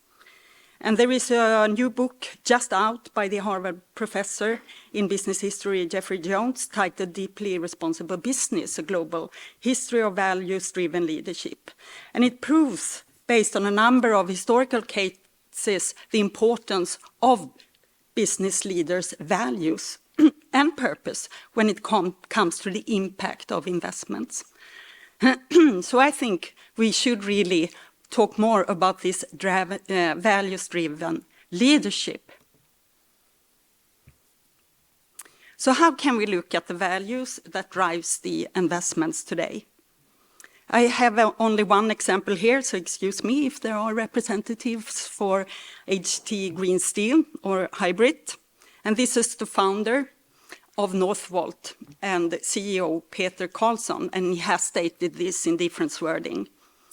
The reason why we started the company is we're really trying to solve a big problem, and that is the global problem of global warming and the increasing amount of carbons in the atmosphere.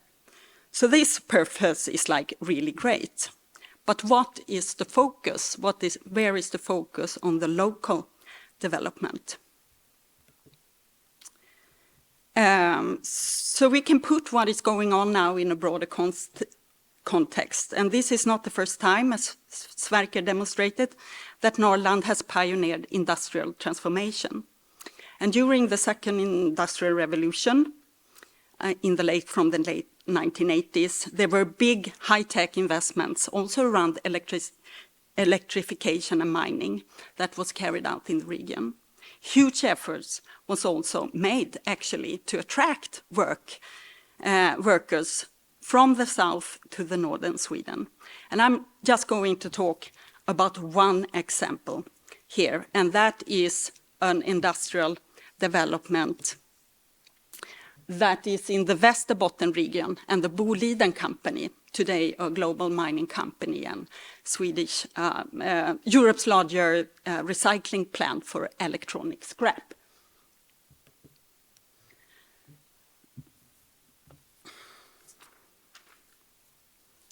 So the company today is about to celebrate 100 years next year, and it started as a gold and mining company and built its own smelter in the 1920s.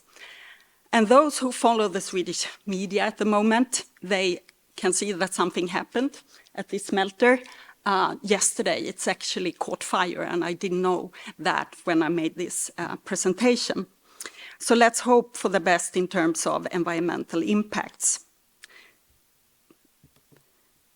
But if we look at the drivers back then behind these investments, it was actually the second industrial revolution going on. And it was a huge demand for copper, related also to, again, electrification, just as it is today. We had the telegraph, internal combustion engine, electricity generation, batteries, etc. And this created the global demand for copper, big time. So these economic drivers, examples of them are quite the same as there are today.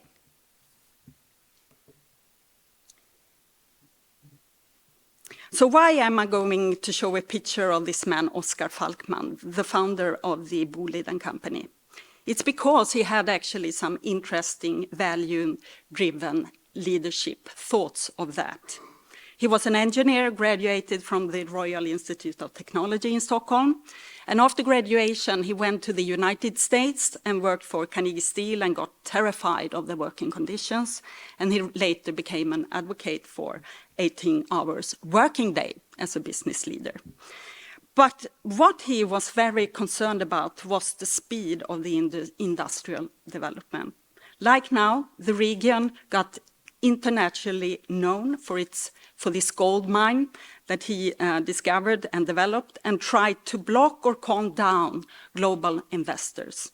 He feared an overexploitation for short-term financial gains. And the picture shows him and the global financier Ivar Kruger, but also the Guggenheim's brothers were interested in this company.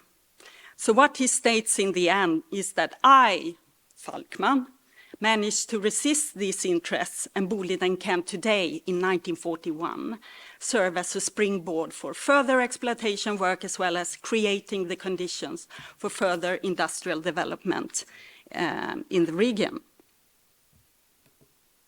So what values did he have? And this is like what he wrote at the time. Good relations with the local community is a prerequisite for building a successful and sustainable industry. But also good relation with other businesses. like the forest industry, who was already existing there, agriculture land, peasants, etc. But he also had a lot of thoughts of how to create well-being. Trivsel in Swedish, it's a bit hard to translate. Of the employee was a key. Also to attract good labor to this industrial project. But also how to build a model society, create housing and good conditions for people to move there. And he also stated that an industry must give something back to the society in which it operates. And that corporate profits is not an end in itself. Profits, according to his value, is only a means for creating something. And there was also a big concern about what will happen to a local community when the mine is finally depleted. And I'm soon done. I just want also to mention this is on his view what large industrial project could bring to the local community. Not the global, but the local. Of course, the same arguments as today, creation of new jobs and new communities, increased tax revenues, but also improved infrastructure that stimulates entrepreneurial natives. It was the 1940s, he wrote this, to start trucking businesses, companies, etc.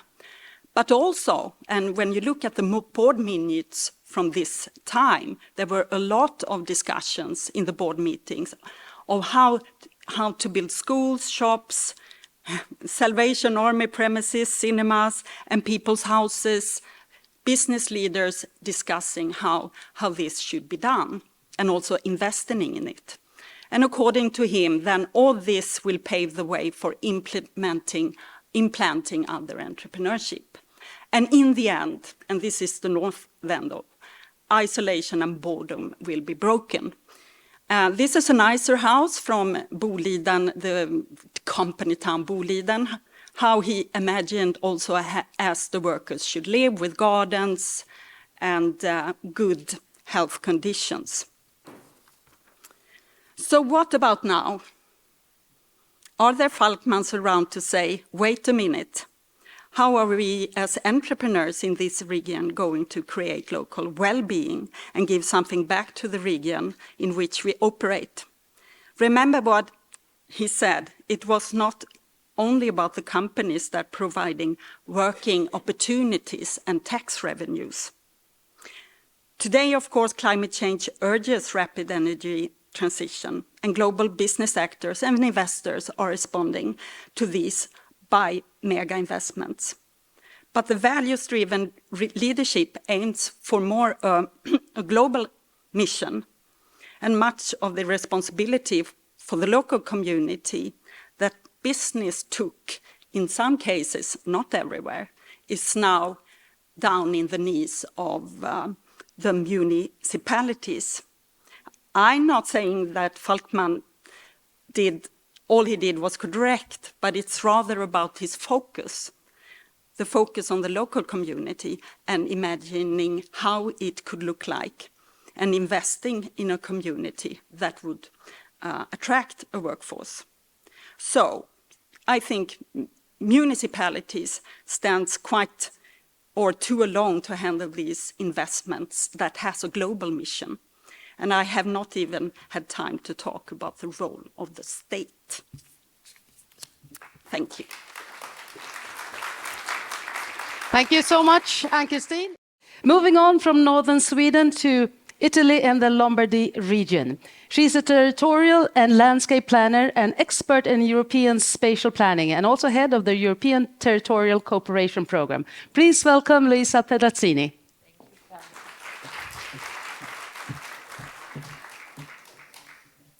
Thank you, Karin. And I would like to thanks again friend from ESPON and the Swedish presidency to give me the opportunity to be here and contribute to this session. So we are going to change completely the scenery in spatial term, I mean. We are going to another part of Europe. Today, my job today is to present the Italian experience about the relationship, related to the relationship of the UN SDG objective and the green industrialization. Reporting the Italian experience. As already presented in previous, in some slide, the UN objectives, the SDG objectives can have a dual aspect, a different risk. On one side, they can be used by the governor and also by the technician, the expert, as a sort of greenwashing instrument to present something that is different from the reality, or a guiding targets, a really lighthouse for all policy and operative policies and planning instrument and operative instruments. And then and the other aspect, the other important aspect is that they are split in 17 objectives. And another risk is that they are managed in a vertical way as 17 different activity, policy, and so on. But they have to be considered as strictly connected. Related to the item, to the issues that I'm going to treat, I consider the seven goal strictly connected to green industrialization. Seven objectives that have a direct relationship with the green industrialization. As you can see, the 7: affordable and clean energy, economic growth, industry, innovation and infrastructure, and responsible consumption and production, climate action, and the 17th, probably the weaker objective, partnership for the goals. That means coordination.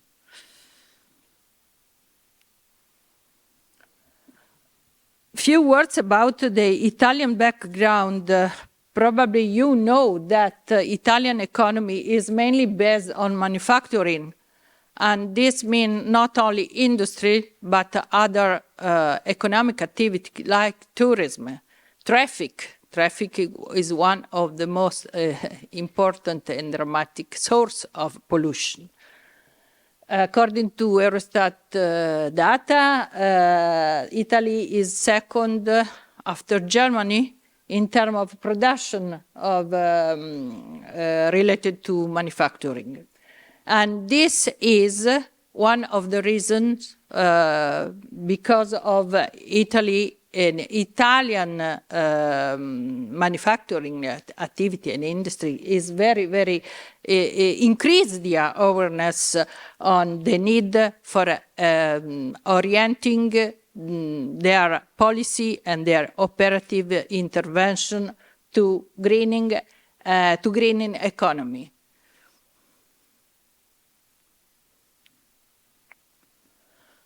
I decided to focus on the main policy act, main policy instruments. That there are many acts and instruments. As you probably know, Italy is very expert on production laws.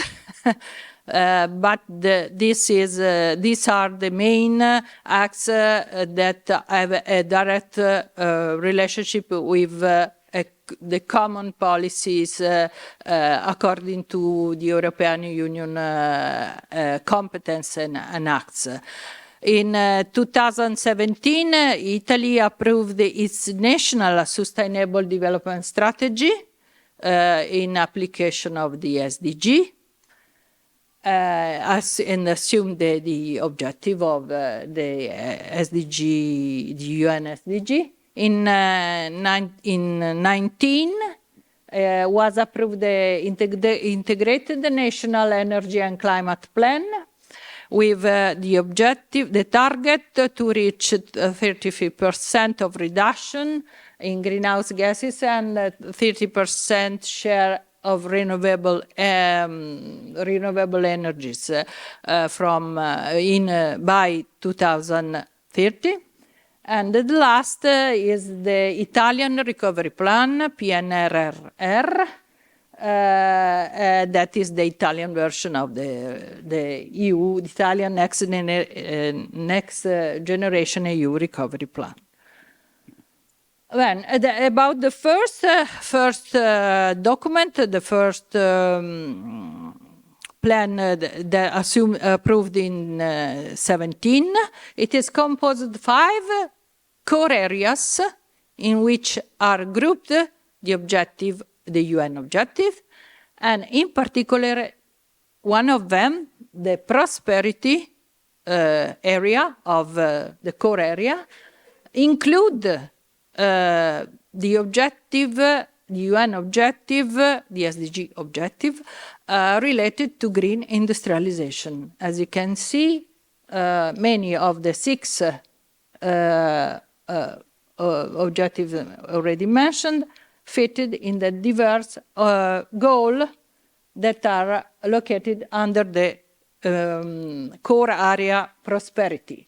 Find and promote sustainable research and innovation, and so innovation. Ensure for employment and high quality training, again, training and employment, new jobs, green jobs, sustainable production and consumption pattern, and this is the larger group of objectives, and decarbonize the economy, that is valid for all, clearly. The second instrument considered, as you can see here, is the integrated national energy and climate plan that confirm the objective of reduction and transition, reduction of dependency on greenhouse gases and coal, reduction by 30%, the increase of share of energy from RES, in the gross final consumption of energy for heating and cooling by 1.3% per year, increase the share of energy from RES and gross final consumption. For the transport sector, I already mentioned that is probably the first source of emission in the determined area, in certain area in Italy. 22%, to increase the share of energy from RES and the gross final consumption by 30% in coherence with the objective of the UN. Finally, the recovery plan, where green investment, that is under discussion in this month with the new governor and negotiation with the European Union. That, as you can see, is very focused on 3 main items: circular economy, environmental protection, and efficiency. I would like the first and the third. Circular economy, efficiency. That means mainly work on existing resources. To do the best for a better use of existing resources. Recycling, design for durable products, promoting urban regeneration, the main critical area for pollution, for energy consumption are the metropolitan areas in Italy, and the main producer of GDP.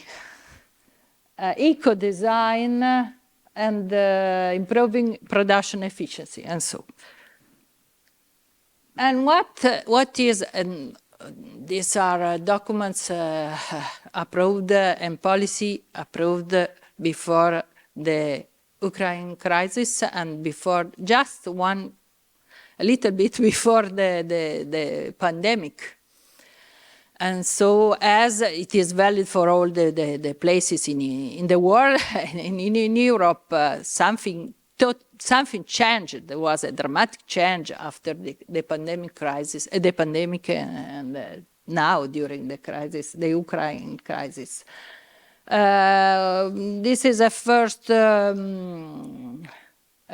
updating on the reaching of this goal. As you can see, considering the 6 goal, there is a little constant increasing in reaching this objective. Not very, very important, but the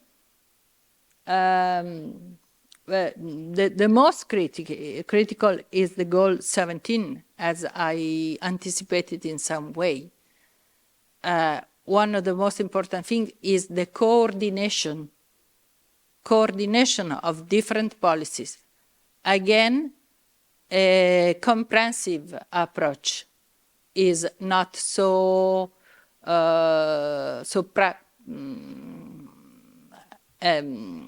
acted in policy.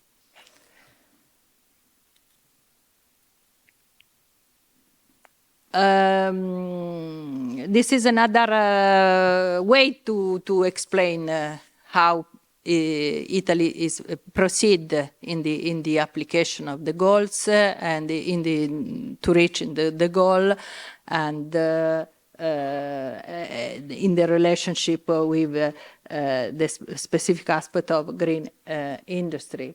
As you can see here, I represented the aspect of the environmental dimension and the economic dimension of this goal.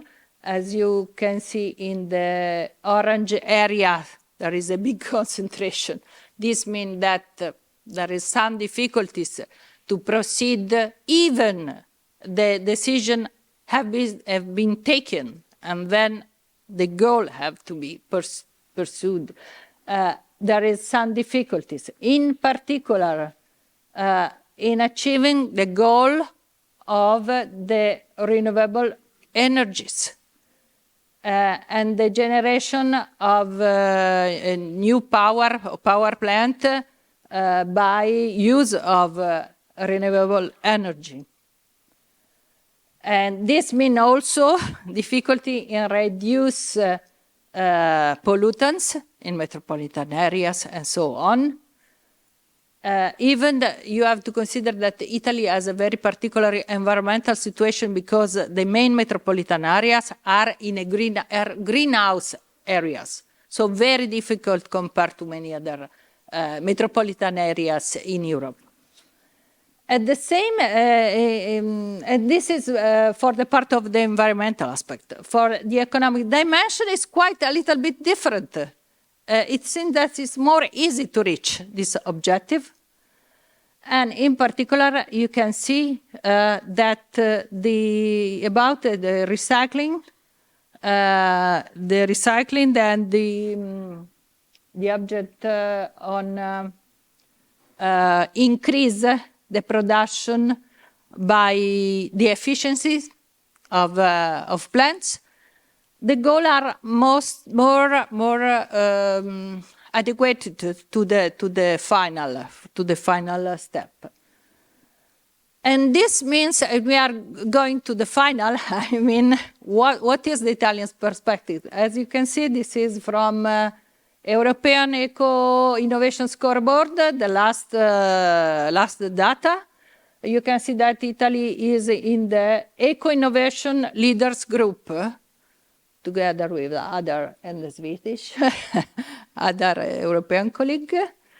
That means that Italy is very addressed to the eco-innovation in training, in the creation of green jobs, in improve the efficiencies of plants, of industries, a significant increasing in green jobs, 13.4% of total jobs now are in the field of green jobs. Many incentives were put available from the government. Many job platforms exist. There are many in Italy, one in Region Lombardia, Open Innovation is very interesting if you want to look. Even no national strategy addressing specifically to green job creation. This means that there is a big interest by the bottom, by the industries, by the economic area. Also in the in the National Recovery and Resilience Plan, there is a particular attention on this. And where are located? The green enterprises are mainly located in the north area, as you can see, Lombardia, Veneto, and the center, Lazio, Rome, because of the center of the government, but mainly located in the north. The north cover more than half of the 3 regions cover. And again, you know that Italy has no natural resource, no raw material, and all mainly the policies are focused and the intervention are focused on eco-efficiency, improve efficiency, and decrease energy consumption, control energy consumption and emission. In this, you can see that Italy is leader in waste recycling, 83.45%. That is very high compared to the average of the UE. And this is clear what is the shape of Italy and the orientation. And so briefly, the Lombardy case that you have seen that Lombardy is a key actor in this process, more on the efficiency, on the green job, on training, on specialization, on better use of resources. We are mainly composed of people that works in metropolitan areas, a lot, 1 million of computers per commuters, a day to the metropolitan area of Milan. Lombardy produced 21% of the national GDP, and so it is a very rich but very stressed area, the most stressed area from the environment aspect. The main act in Italy, regions can approve law, and the main regional act are the Regional Program for Energy, Environment and Climate that collect and give under the same umbrella the aspect of energy production and climate protection. The regional strategy for sustainable development that assumes the 17 goals of the UN, and the regional law for urban regeneration that is the first law approved in Italy on these issues to define in terms of spatial planning and local planning, land use planning, how to proceed to promote to sustain urban regeneration and rehabilitation in terms of rules for planning, for urban planning.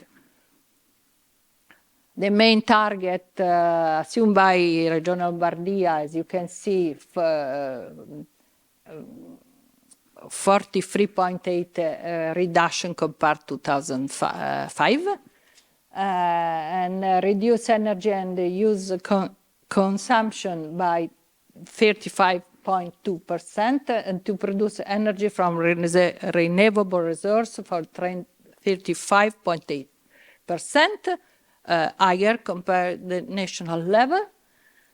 And the law on the law I mentioned on planning and land use, on urban planning, is based on the data that consider that in Lombardy is totally underestimated. There are about 5,000 hectares of underused area.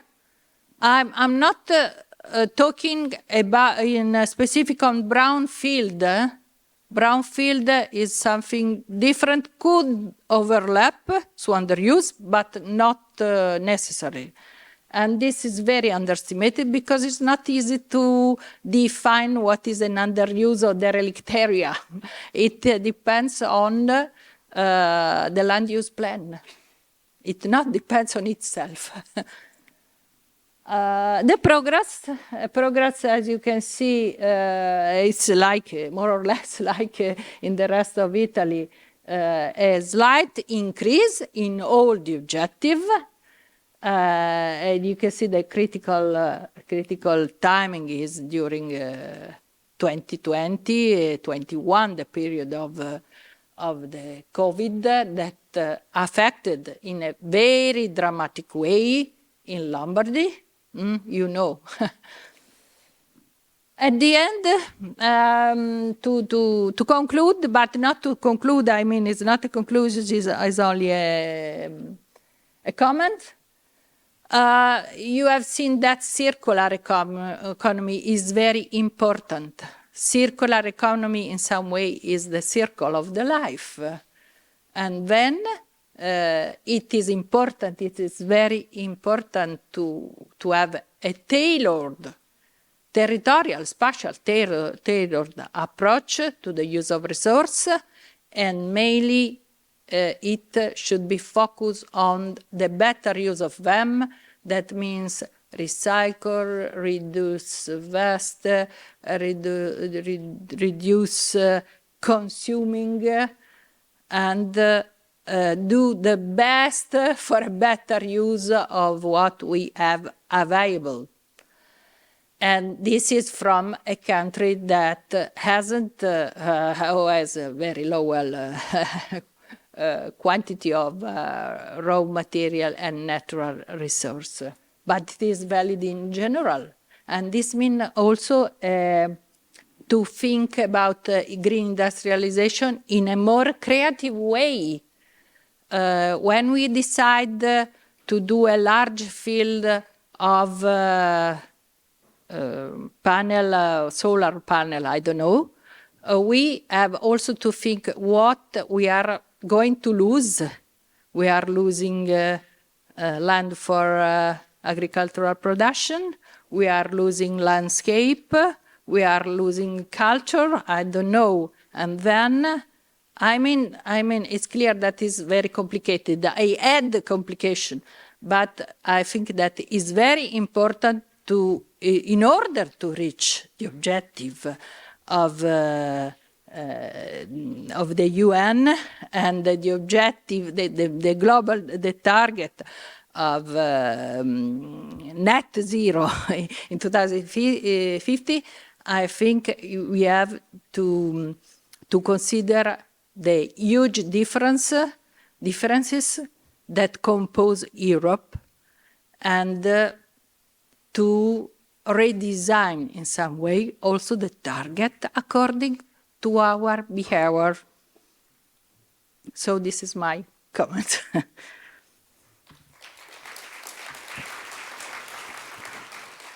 As you know, all of the contribution to this seminar will feed into a policy paper relevant for all regions in Europe. Here to tell us more about that is Michaela Gensheimer from ESPON EGTC and Carlos Tapia from Nord Regio. Welcome, both of you.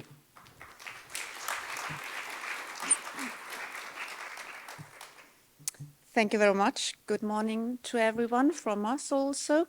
So all of you received the current draft of that policy paper.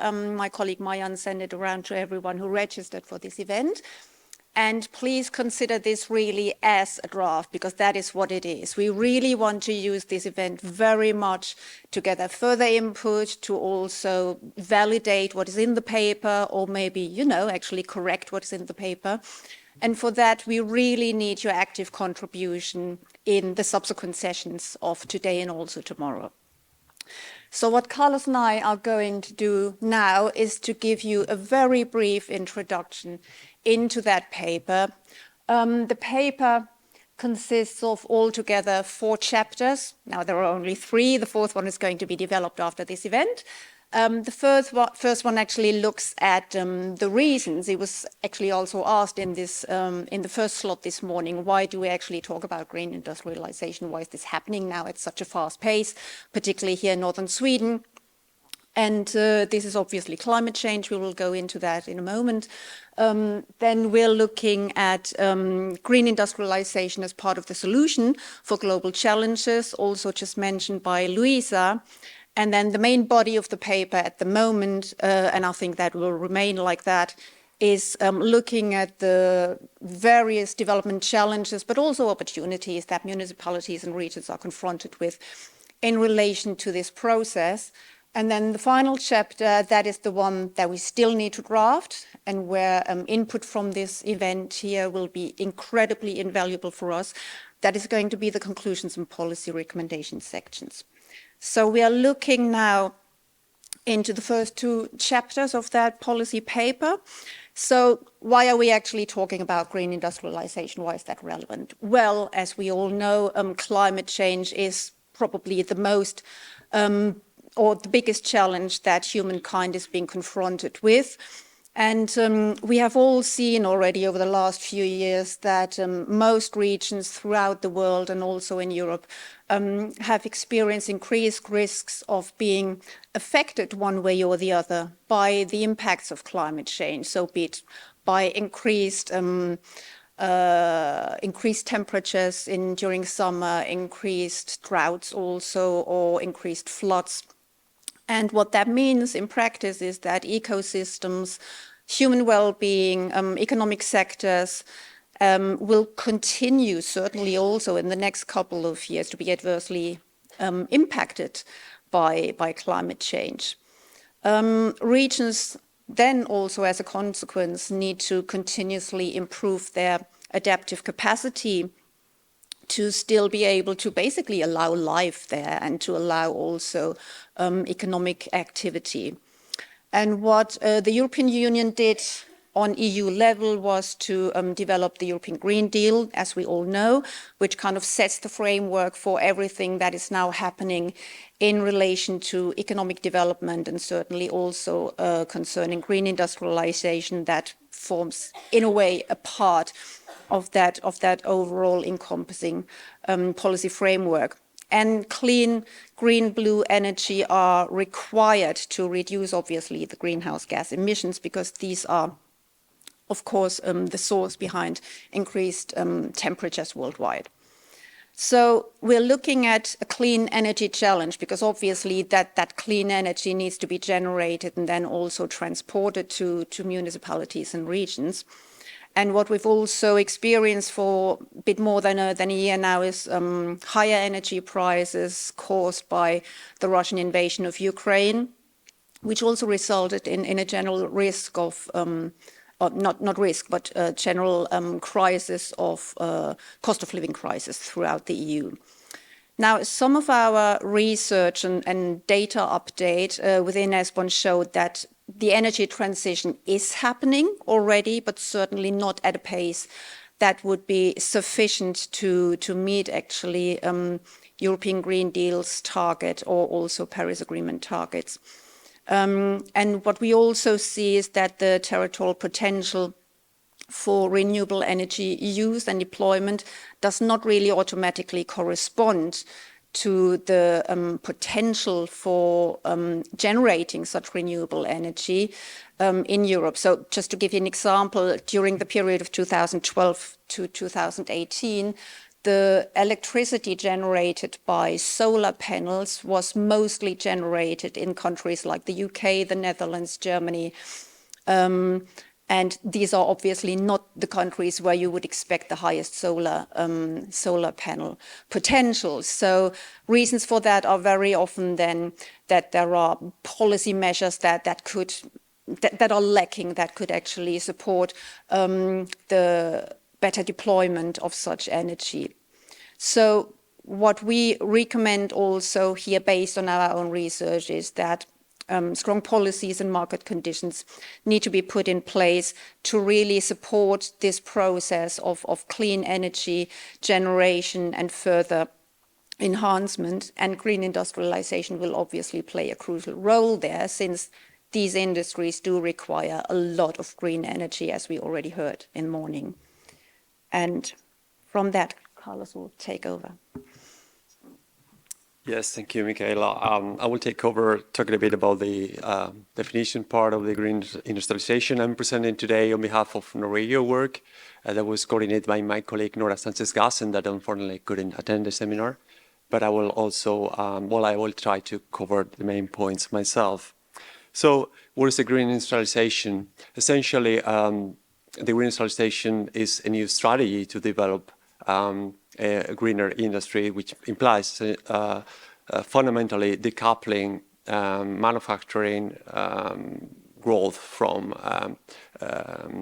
impacts such as resource depletion and pollution. And it is framed under the United Nations Industry Organization as one of the pillars that would allow us to deliver on the Sustainable Development Goals. So there's essentially two main transformations that will take place. The first one is the total overhaul on the way we produce, collect, and store and transmit energy. And the second one is hopefully reconsideration of the ways we use materials, trying to keep them in circular loops for longer time. So that relates to the circular economy concept that we were talking about before. So what that entails in practice is essentially two things from the industrial perspective. One is that new green industries will be created. We heard a lot about that. And there's examples like the Northvolt factory in Skellefteå that illustrate that. But also that the existing industries, existing sectors will need to be transformed, in particular those that are more difficult to decarbonize, like the process industry. And the hybrid, the fossil-free steel making process is a good example of that type of transformation. So what are the advantages of the green industrialization in general? There's two big groups of advantages. One group is, of course, economic. Hopefully, this process will lead to stronger competitiveness of the European and Swedish companies. And this point is very important because front runners and early adopters of these new production systems will essentially define the standards, technology standards, regulatory standards for the future. So that will create path dependencies. And this is not new in history, as Professors Bengtqvist and Lulea have previously told us. There's been different innovation waves over time in the last couple of centuries that have been replacing energy carriers one from another, and have been implementing new ways of production and social organizations. So this is just another one. And those that will adopt earlier these processes will set the standards for the future generations, that will increase competitiveness for sure. But they will also improve resilience for many businesses, because there will be lower reliance or less reliance on volatile sources, materials, in particular energy, fossil energy carriers. And we are now in the middle of one of those processes with strong impacts on our cost of living. Due to that reason, that is also related to the fact that these new sources of energy are by definition deflationary, and that implies that costs will reduce over time, contrary to those that are based on finite resources such as fossil fuels that are more volatile and tend to increase as resources become less abundant. So that will reduce costs and will increase productivity for many sectors. But what are the social advantages? I didn't mention it. Hopefully it was already clear by this and previous presentations that the main reason why we are implementing or we are in this transition is because of climate. We are doing this not because of nice business decision or deterministic view on the future, or because businesses want to make profit in different ways, but mostly because there is a need to protect the climate and to preserve the capacity of this planet to keep us all alive in a way. So that is the main advantage if we are successfully applying this transformation, that we can deliver on those climate goals. We will, of course, create a lot of jobs will be created. There are estimates that by 2050 at the EU level might be created roughly 2 million jobs if we apply these just transition processes properly. In the north of Sweden, of course, we are talking about many of these jobs and opportunities as well. But that is, of course, also creating trade-offs with those that already live here. And in order to materialize these benefits, there's a lot of needs to invest in reskilling of people that are already working on other activities. That relates to the attractiveness and attractivity aspect. This is a great opportunity to attract people. It has not been mentioned before, but this region where we are now and Västerbotten region, also in the north of Sweden, have been losing population roughly for 2 decades already, at least most of the municipalities in the inner part of the regions. So this is a good opportunity to attract people in those regions. But of course, this is also related to the provision of services to those that live already there. So, and there's this vicious circle, attractiveness and service provision that has been creating many difficulties to boost rural regions in Europe in general. And this is a very good opportunity to break that vicious circle by which you cannot have public services if you don't have population, and you don't attract population if you don't have public services.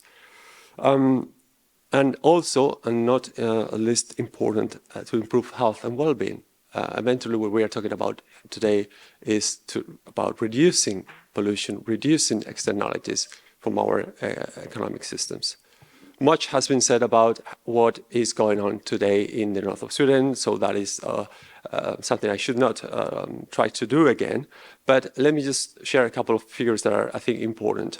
In Sweden as a whole, during the last 10 years, the manufacturing sector, production sector has reduced already greenhouse gas emissions by roughly 27%. And this is on the production side, but also consumption-driven, consumption-related emissions have been reduced by 7% roughly in the last 10 years. So a lot of things are already happening, and this process has already started. But more will happen in the future for sure. The reason why the north of Sweden is a hot spot, and this is not stressed enough, I think, that these processes are not placed blind. They take place in very specific locations for a reason. And the reason why north of Sweden is so attractive for this massive investment that are flocking to this region is because of access to cheaper energy in general, and to supply of raw materials. And we've heard about that before. But there's also a lot of challenges, trade-offs, conflicts, issues that need to be solved and addressed. Otherwise, these processes will not fail. And this is my final point. So essentially, what we are dealing with here is with an enabling condition for sustainable development on this planet. So it is necessary. It is necessary. It needs to happen. It involves system change, as any other process of system change is a complex and intricate process that needs to be sorted out. It brings opportunities, but also challenges and conflicts. And for that same reason, it requires planning and anticipation. And we have been through these processes many times in history. Some of these are the kind of deep transition processes that were described before by the two professors that spoke before us, but also in a very pragmatic and visual way. This is what the picture is showing. This was the day when Sweden decided to ride on the right side of the road and not on the left side as they were doing before 1967.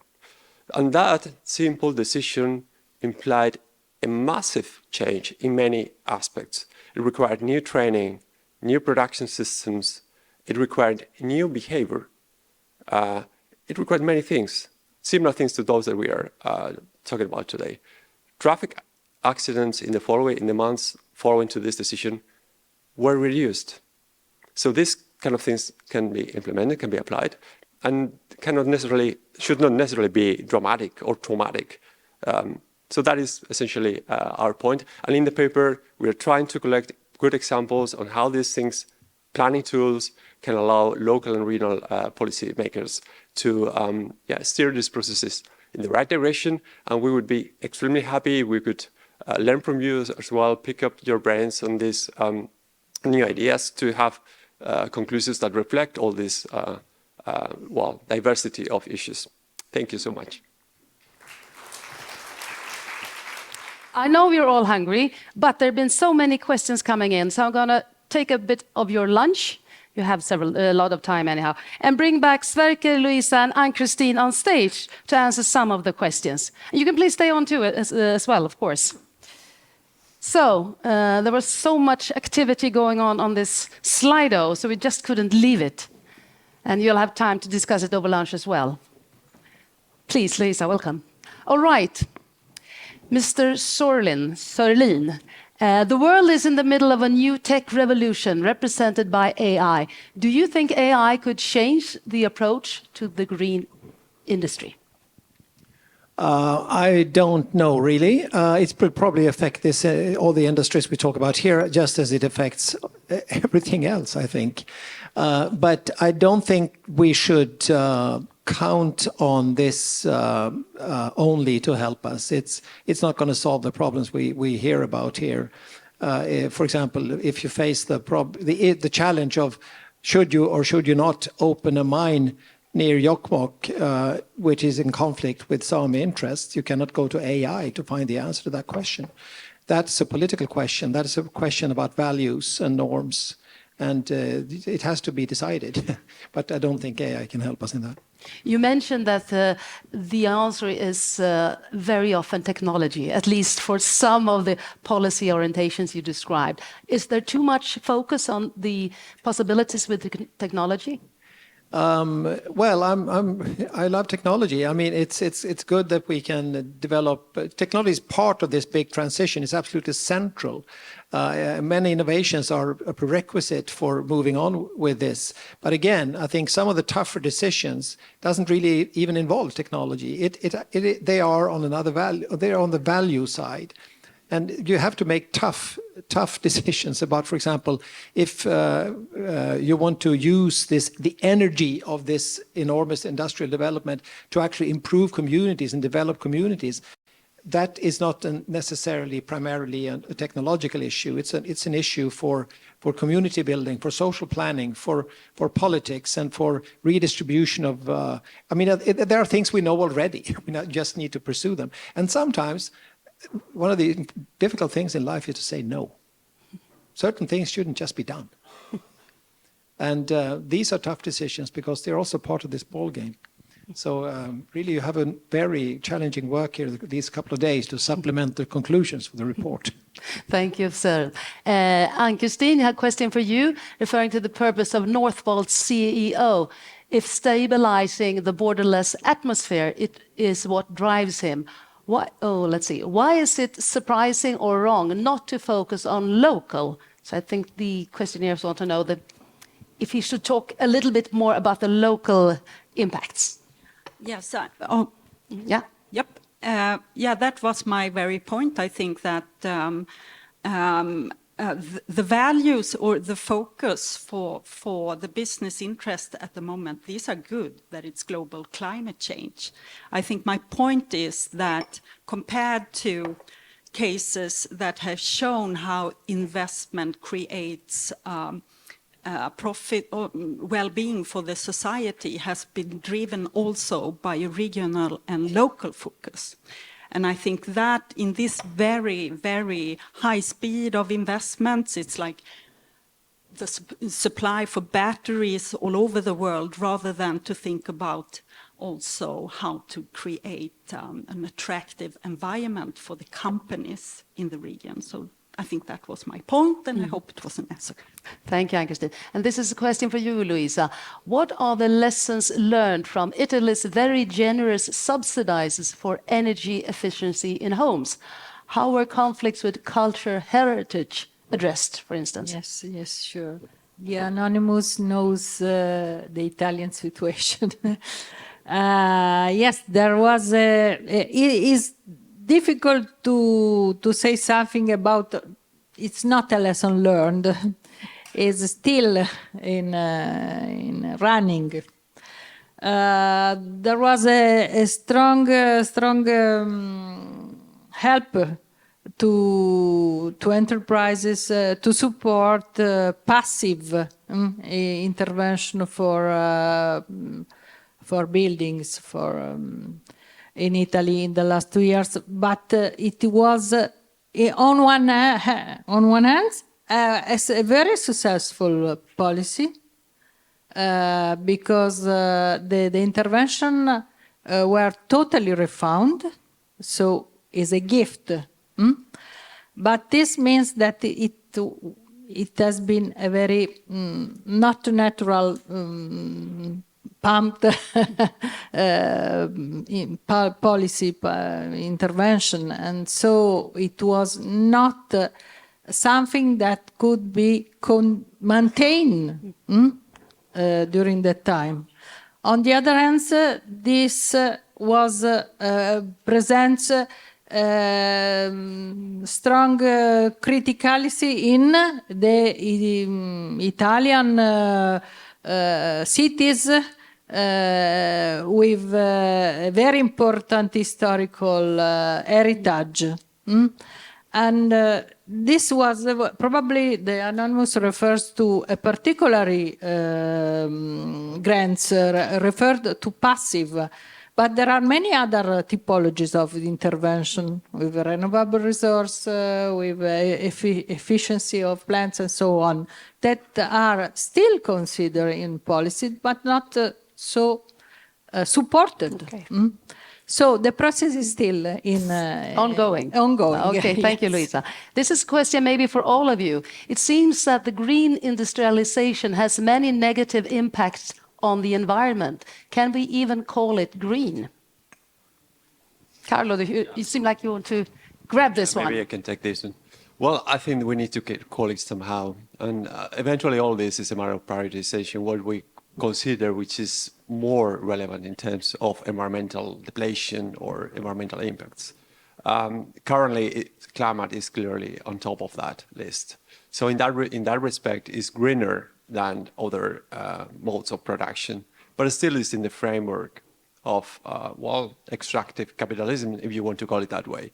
So there's clear limitations in that approach, but that's what we have today, and that's what we have to deal with. Eventually, there is also this just perspective that we should consider as well. It's not only about being more or less green, it's also being about more or less just. And we heard today about the samurais, but there's also many other examples about people that could be felt behind in these processes.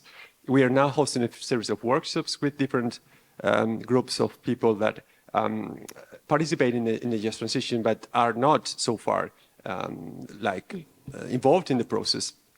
And there's very simple and practical examples that these groups are making. We had recently one with disabled people, and they were just claiming and telling us, look, all these recharging stations that are being built are not accessible for us. We cannot recharge our cars with those stations because they're just too high, too tall. Yeah. And these kind of simple examples are affecting many different social groups in many different ways. And we need to make this more participatory in order to prevent those issues and make them more inclusive. Thank you, Carlos. I'm curious what you say about this. Could we even call it a green transformation or green transition?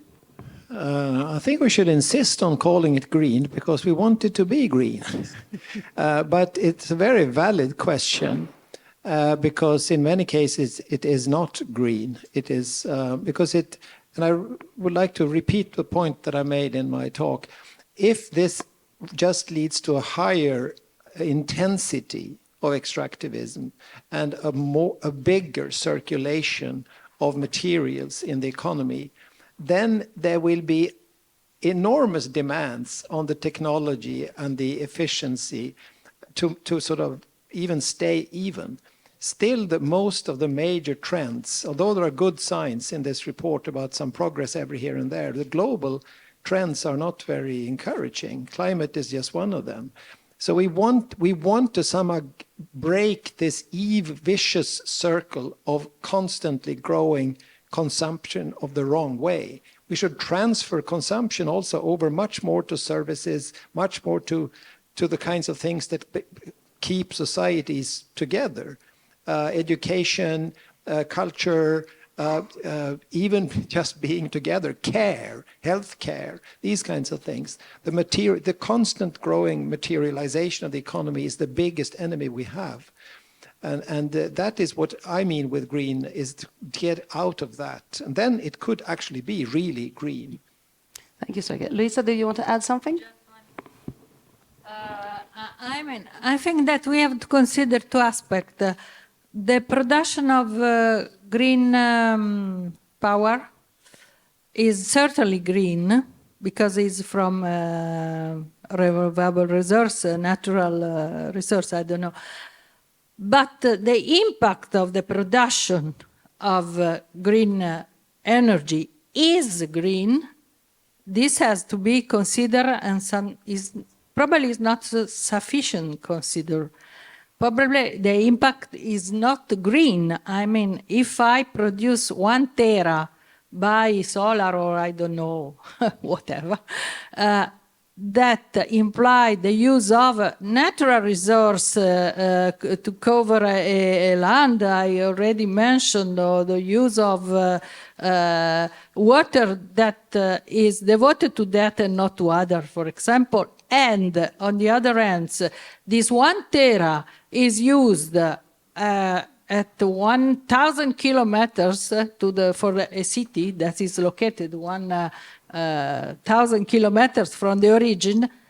We are more or less repeating the same that we will do in the past with the coal power plant. And so I don't want to appear too extreme, but this is important.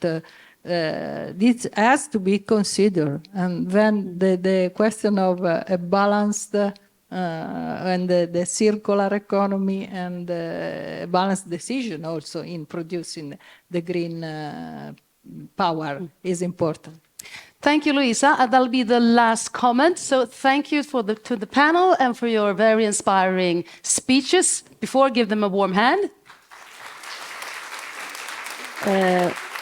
And now it's time for lunch. Was at the first floor, so where you took the photograph, and we will reassemble again at 2 o'clock. So, and please take your time and get acquainted to someone you didn't know already. It's a bit scary, but it could be worthwhile. See you back here at 2 o'clock. All right, ladies and gentlemen, welcome back. I hope you've enjoyed the lunch. And after this inspirational speech we are about to listen to, there will be like 10 minutes for posing questions. So be prepared with your Slidos. You won't see the questions on the screen, but I'm going to see them up front. So there's very much a point to pose questions. Anyhow, we'll start this afternoon by giving you maybe in a way a different perspective on the future. With all the challenges ahead, it might seem a bit grim from time to time. But there is plenty of evidence that it could change rapidly and dramatically to the better. And joining us now to talk exactly about that is Rob Hopkins, founder of the International Transition Movement, appreciated author and TED Talk speakers. A very well welcome to Rob Hopkins. Hello. So, Rob, the screen on the stage is all yours. Thank you so much. Hey, everybody. Lovely to see you. And I'm so sad that I'm not there with you in person as a committed climate activist, I don't I don't fly. So and the train journey was so tight it would have meant arriving in Lulea about 3 hours before the talk began, which didn't really work. So my apologies for not being with you in person. But yeah, so I've got 20 minutes, and what I want to talk to you about is longing, which is something I think we don't talk about anywhere near enough in the movements that we are part of at the moment around change. And just to set the context for what I want to talk about, we know we're in a climate and ecological emergency. I'm sure if it's anything like where you are today, is several degrees hotter than it should be at this time of year. We are seeing wildfires and floods happening all around the world, and we've only gone up 1.2 degrees on pre-industrial levels. And what this picture really makes clear is that everything we associate with human history, culture, evolution, from the beginning of agriculture to the building of the Great Pyramids to the beginning of the Industrial Revolution, all happened in a very stable band of climate where we never went above 280 parts of CO2 per million, and we had a stable climate. We have burst out of that. We are now in a completely uncharted territory, and climate change is an existential question that demands that we really rethink everything.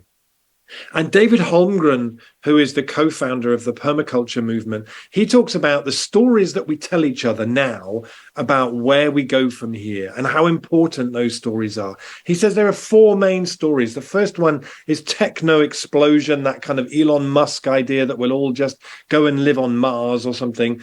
I don't know why you'd want to go and live on a planet with no trees, really. The second is techno stability, that idea that we can just run a consumer-based, industrial, growth-based society. We'll just turn all the cars into electric cars and run it all on solar panels and it'll be fine. I think this challenge goes much, much deeper than that and demands us to recognize much more the limits of the natural world. The third one is collapse, which there are many movements now around the world who are saying collapse is now inevitable. I don't subscribe to that, but I think the longer that we leave it, it makes it far more likely. The one that I always work around is this idea of energy descent, the idea that we need to move away from using so much energy to a much lower energy society, but to do so in a way that actually where we arrive at the end is better, is more equal, more fair, more beautiful, more spacious. My take on that is that we're only going to do that if where we are now at the top of that curve, we're telling stories about where we would be at the bottom of that curve that are so delicious and exquisite and magnificent that it gives us really something to run towards. And the Institute for the Future in Palo Alto in America, on their window, they say any useful statement about the future should at first seem ridiculous, which I love. And I'm really here to urge you, please, to be as ridiculous as you can in the work that you do, because the time for doing things in little incremental steps is about 30 years behind us now. And the need to move boldly and bravely with great purpose and ambition requires us, I think, if someone says to you, what a ridiculous idea, we need to be the ones who can say, oh, thank you very much, and to wear that as a kind of a badge of honor, because now that's the urgency of how we need to move. And recently, the United Nations published a study where they said any chance of staying below 1.5 degrees is now over unless we see what they called a rapid transformation of society. So every newspaper headline, every magazine cover like this one, all had headlines like this. Say goodbye to 1.5. 1.5 is finished. I didn't see a single magazine cover, a single newspaper headline that said, why don't we do that rapid transformation of society thing? Wouldn't that be better? Like, it's not like it's working amazingly as it is now. Why is it that we jump so quickly from it's not really a problem to it's too late? It's like you wake up in the middle of the night and you smell smoke and you just ring your insurance company. Actually, there's the bit in between where you get on with it and you actually do something and make something happen. And a lot of the work that I do at the moment is inspired by a T-shirt, which I saw a young woman wearing at the Black Lives Matter protest in Washington. I've been to the future. We won.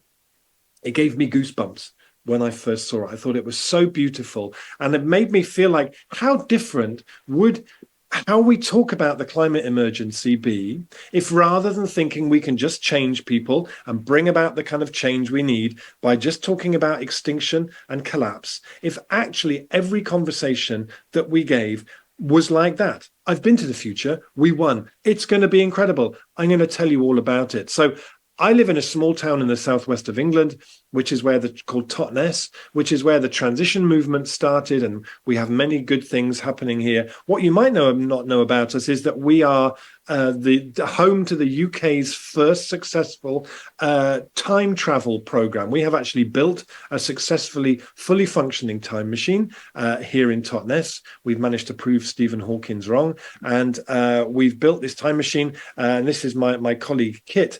And together we travel through time, and we're very inspired by people like Bell Hooks, who said what we cannot imagine cannot come into being, and kind of traditional African understandings of time that say it's not like a linear thing as we tend to understand it in the West. It's more like we're the hub of a wheel, and each spoke can lead us to different alternative futures. So we tend to travel to the future that resulted from us doing as much as we could possibly have done between now and 2030. So those 7 years felt like the most incredible time to be alive. The resources, the political will, the community support came in to drive this process. And as I said, myself and Kit, we travel there quite regularly, often to make recordings. And I want to just tell you a little bit about one of the trips that we took recently. So you might like to think of me as the kind of Marco Polo of the climate movement, who has recently come back from an adventure into a radically lower carbon 2030. And I want to tell you all about it. So this was where we started our trip from, and we set our time machine for 2030, and we pressed the button, and a few seconds later when we stepped out into 2030, that same street looked like this. The air smelt so much nicer than it had the world we left behind. The bird song was so much louder, and what we noticed was there was this sort of sense of collective belief that we didn't have in 2023. In 2023, there was this sort of sense of despondency and lack of hope. By 2030, it was fragile, but people were starting to see the world around them changing, and they were excited about that. They could see things going in an exciting way. And my friends, the thing I have to tell you about is the great bicycle rush hours of 2030 were just a joy to behold. So many bicycles because we had built the infrastructure, because our governments recognized that for every million euros that we spent on cycling infrastructure, we saved 38 million euros off the national health bill. People now lived longer, they were fitter, they were healthier, because we had built the infrastructure for this to happen. And as you would approach towns and cities, I remember back in 2023, often when you would come into a city, you would see a board like this for cars, how many car parking spaces. By 2030, you had signs like this for bicycles. Really, really an amazing transformation in such a short period of time. Lots of underground car parks that we didn't need anymore for cars, because there's so fewer cars than there used to be, are now used for like this to store bicycles, safe, clean, well maintained, just beautiful, because that infrastructure had been built and people used it. What happened in 2024, we found out, was that there had actually been a collapse of some of the worst of the banks. And this time, rather than 2008, where we just bailed them out, this time they were bought into national ownership, and their resources were included in this push, this kind of Marshall Plan for the climate that happened around 2024, inspired by the great hot summers of 2022 and 2023. And it meant that many of the buildings that used to be homes to banks were now used for all kinds of different businesses. This is a place that we visited that included many social enterprises. One of the big shifts we saw was that so many more buildings and land and things were in community ownership rather than in private ownership. And that shift had happened very fast. And this was above that bank was a co-housing project where 300 people lived here. They grew food on the roof. It was run in a very different way, but it was housing that was owned by the people who lived there. And this had really, really spread to many places too. Their own small forest there on the roof as well. One of the things that I loved seeing, because it was something that I had talked about a lot back in the early 2020s, if you can remember back that far, was a shift to building a lot more using local materials. We realized around 2023 that the concrete industry is responsible for about 9% of the world's total carbon emissions. And so we needed to move away from that very quickly. So we visited this place, which was where they was this city where they're now building as standard even 9, 10, 11-story apartment blocks using timber from the region. You could stand on the top of here, see where that timber came from. They used straw bales in the walls, they used clay for the plasters, and it created this whole local industry of processing those materials, very low in carbon, beautiful, healthy, affordable homes for people.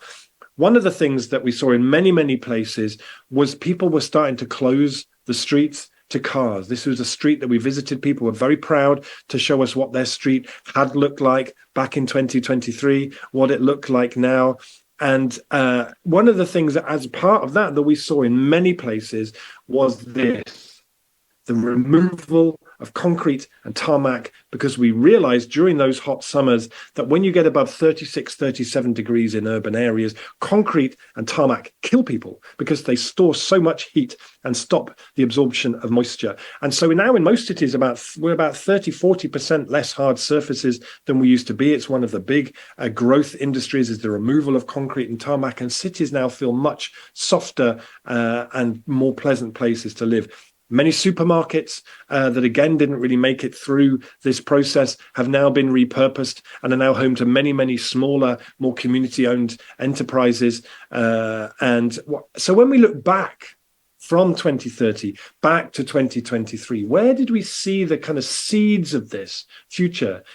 What were people doing there that started to create that longing? One thing was that there were artists who started to draw the future. This was a guy who started to draw pictures and say, if our cities were the most biodiverse places they could be, what might they look like? If we started to take the cars out of our cities and use that space in different ways, what might that look like? So we started that process of cultivating longing.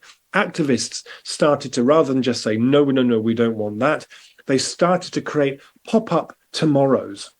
They started to bring the vision of the future into now so that people can see it. This was actually in 2019 when Extinction Rebellion closed Waterloo Bridge for 2 weeks and turned it into a forest. And many people were really moved by that experience of being in that pop-up tomorrow.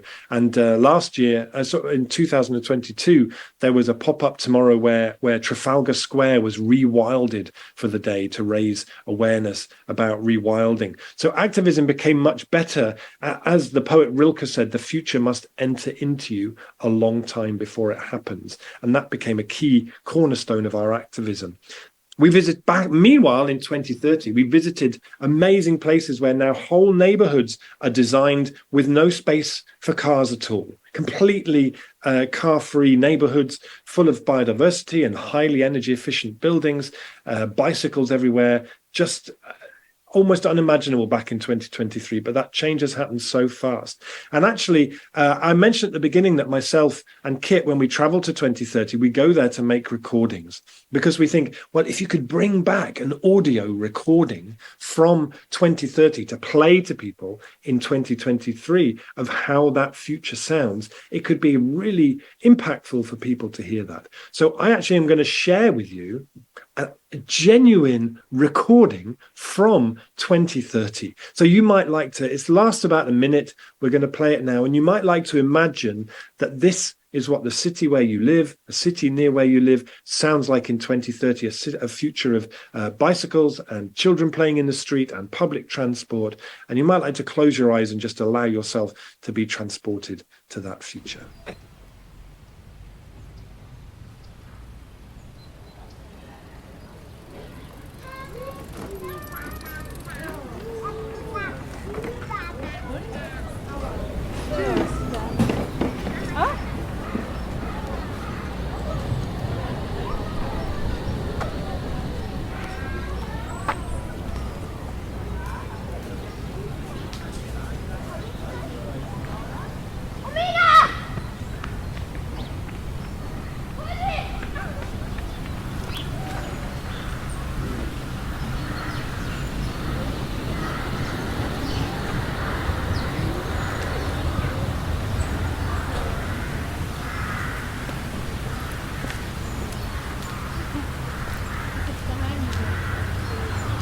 messed that up from my end. I hope you heard that and that I'm not just talking over it. Yes. So we make a lot of recordings like that and gather those kind of recordings of how that future could sound.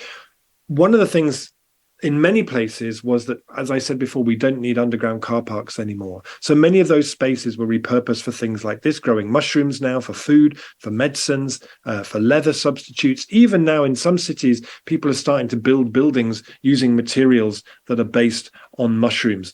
And we visited this incredible place that was a school that had been designed by the children. People were now much more involved in designing spaces, even children. So when you allow children to work with an architect to design a school, they design a building rather like this. And it turns out that when you ask them how they'd like their school to be, they say they'd like a rainforest in the middle of the school. And the education system has hugely changed now, very much based around sustainability and being a response to the climate emergency and building imagination. One of the big changes that we saw happen was that we developed the humility to recognize that beavers are much better hydrological engineers than human beings. And so we don't see so much flooding now because in the uplands, we've allowed beavers just to reclaim and reshape those landscapes, which now hold millions of liters of water and silt and sediment, and has led to an explosion of biodiversity too. Agriculture really started to change because it became clear that we couldn't just carry on farming in the way that we had before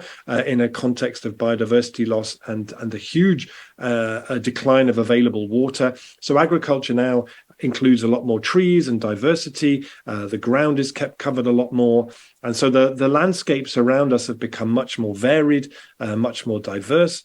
Citizens' assemblies are a regular feature of our life. Democracy is something that people do on a regular basis. It's something that now citizens' assemblies are used at all levels to shape policy. And many places that we visited have something called a civic imagination office, inspired by the one in Bologna, which started back in 2012, a way of bringing people together in a really well-facilitated spaces to really rethink and really reimagine things. Every university now that we went to teaches everything through the lens of the climate and ecological emergency and sees themselves as a vital part of the solution and the emerging transition that's happening around them too. This university that we visited has no lawn around it anymore. It's all food gardens, and the students work to grow food, and every time they need to build new buildings, the students are involved using local ecological materials. This new building that we went to visit, they've used 1,500 old car tires that would otherwise have been thrown away,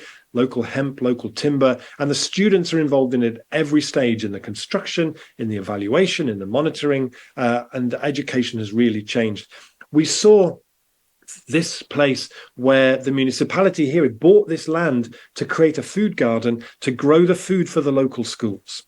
In about 2027, this model had spread to pretty much everywhere. Sodexo and companies like that collapsed around 2026 as a result.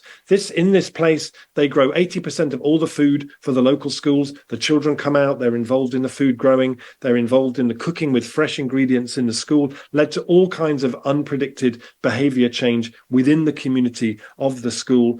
And a model that started in Liège back in 2014, where the community came together to say, what if in a generation's time the majority of food eaten in Liège came from the land closest to Liège, spread and spread and spread. Already by 2018, they'd raised 5 million euros from local people to start 27 new cooperatives. By 2023, they were the model the municipality was using to rethink how they procured food for schools, universities and hospitals, and it had already spread to 6 other cities in Belgium. Now by 2030, this is the normal by which cities feed themselves. And it's led to an explosion in biodiversity and creativity and new employment.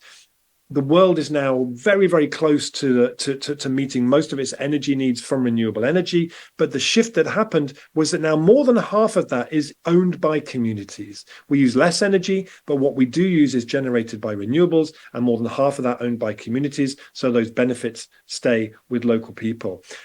What I want to say, just bringing us back to 2020, is that all of these things already exist. We're not waiting for someone to invent some magic solution. Everything already exists. We started there in Amsterdam. The bicycle place was in Utrecht.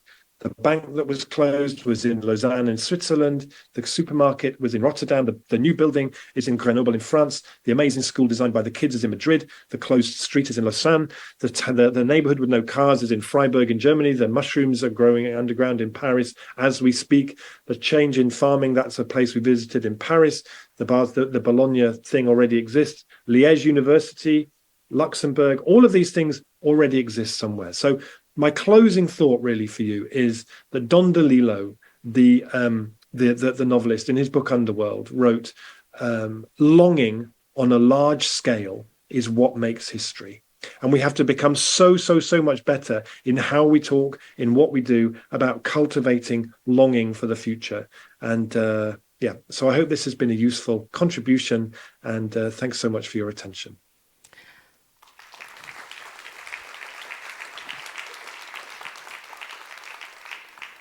Thank you so much, Rob, and I think we are so happy that your examples are for real and not just from your future trip to the future. I'm going to see if we have any questions. We have this beautiful tool, Slido, so I'll see if the audience has posted any questions. But meanwhile, I could ask you that these examples are for real, they are existing. So what will it take to implement them on a bigger scale, if they're already here? What would it take? Well, I think, when people say, well, what does the city of the future look like? At the moment, you can say, well, it looks like the food system of Liège and the transport system of Rotterdam and so on. I think what we need is, it tends to be at the moment, the cities tend to focus or specialize in one thing. So some cities tend to focus on energy, others tend to focus on food. I think we need everywhere doing everything at the same time. And the work that I do has always been around, well, what's the role of communities in this? So the transition movement is now active in 50 countries around the world, thousands of communities who are working from the community scale up, doing things that range from kind of small things up to the sort of work that we see happening in Liège, which is just incredible. Communities can only do a certain amount of stuff. This needs everybody doing this. I think one of the first things is that we need to move away from this idea that we hear from many governments of net zero by 2050, which is a political target. It's not a scientific target. And as anyone in the audience who has done work with donut economics will know, the imagination loves limits. The imagination thrives with limits. When we put limits around things, people are so much more imaginative. And my sense is that if governments and organizations and local governments and people and the European Union are able to set more stringent targets that are closer to what the scientists are telling us, but to then facilitate the conversations that follow in a way where that imagination is really invited and welcomed, then we start to come up with the really, really exciting strategies and solutions. But for time being, would you say that this calls for a more decentralized action? So not waiting for politicians, not waiting for Brussels. When they come with their strict rules, that'll be perfect. But from now on, does it take from the citizens to act in a more direct way? Yeah, we've always said in the transition movement since the beginning that there is no cavalry. We work as communities because this is deeply urgent, and we don't see the scale of ambition and urgency coming from the people in charge. But what's beautiful for me about the story of Liège, which I mentioned there, is that's a solution which started with communities coming together. And actually already now that idea has spread to 6 other cities in Belgium. It's spread to cities in France. I met the mayor of Marseille last year who said, we are buying land all around Marseille. We've told Sodexo when their contract runs out in 3 years, we're not going to be renewing it. And we're building a whole new food infrastructure for this city. But you can trace that back to that group of citizens sitting around a table, only 6 or 7 of them, and saying, so should we do that? Yes, let's do it. So I'm not saying for a moment that citizens can do all of this. Absolutely not. But where citizens' movements come in is that they can get started. They can start telling stories of solutions really, really quickly. And we need those kind of agile, nimble stories. Because this change you are describing, so though very inspiring, it also challenges, to be honest, the whole world economic order as it looks like today. So there are rather powerful institutions that you have to overcome. What are the chances that we will succeed in that? Well, I am always inspired by a man called Peter Kalmus, who's a great climate scientist and activist, who's, when asked what gives him hope, he says the fact that we've barely tried yet. You know, there are so many solutions that we can be implementing at scale. The problem is that imagination needs space. If you are an organization set up to do a particular thing, you will just keep doing that thing forever and ever, because that's how everything is set up. You will not be in a position to fundamentally rethink what you're doing unless you intentionally create the space for that. I was part of doing some work with Patagonia, the clothing company, that was about creating an imagination space. One of the things that came out of it shortly afterwards was this shift in Patagonia to say, our main client now is the Earth and is the climate emergency, and all of our profits will go into that. So I really salute the work of people like Phoebe Tickell, who is working with Camden Council in London to run an imagination activist training within that organization to create the people who are the imagination activists, who are the people who are empowered to ask the big what if questions, to do the really bold imaginative thinking. So I would really urge everybody here, whatever organization you're working in at whatever level, you have to create the space for these conversations with well facilitated, where people can be really bold in their reimagining. And I mentioned donut economics is one good model for facilitating that, but there are others, because we need to think much bigger and much more ambitiously if we're going to do this at speed and at scale. Rob, now has turned out a bunch of questions at the screen. Finally, I'm so glad. So I'll bring you some of them, see how much time we have. Someone asks, do you think the Green Deal, which is the green growth strategy of the EC, can lead us to this future you just described? I think a lot of it, there's a lot of stuff in there that will really help.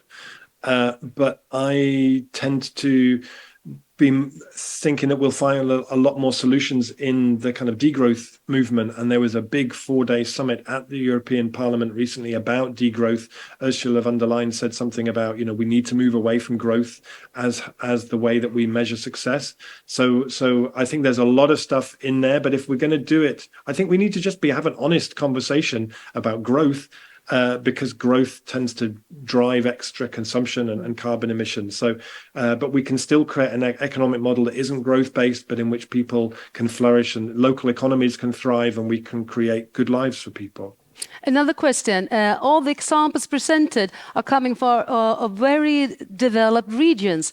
What happens to, for example, to poor communities? How can we attract them to this sustainable future? A good question, because a very good question. Yeah, it's about also bridging the future, right?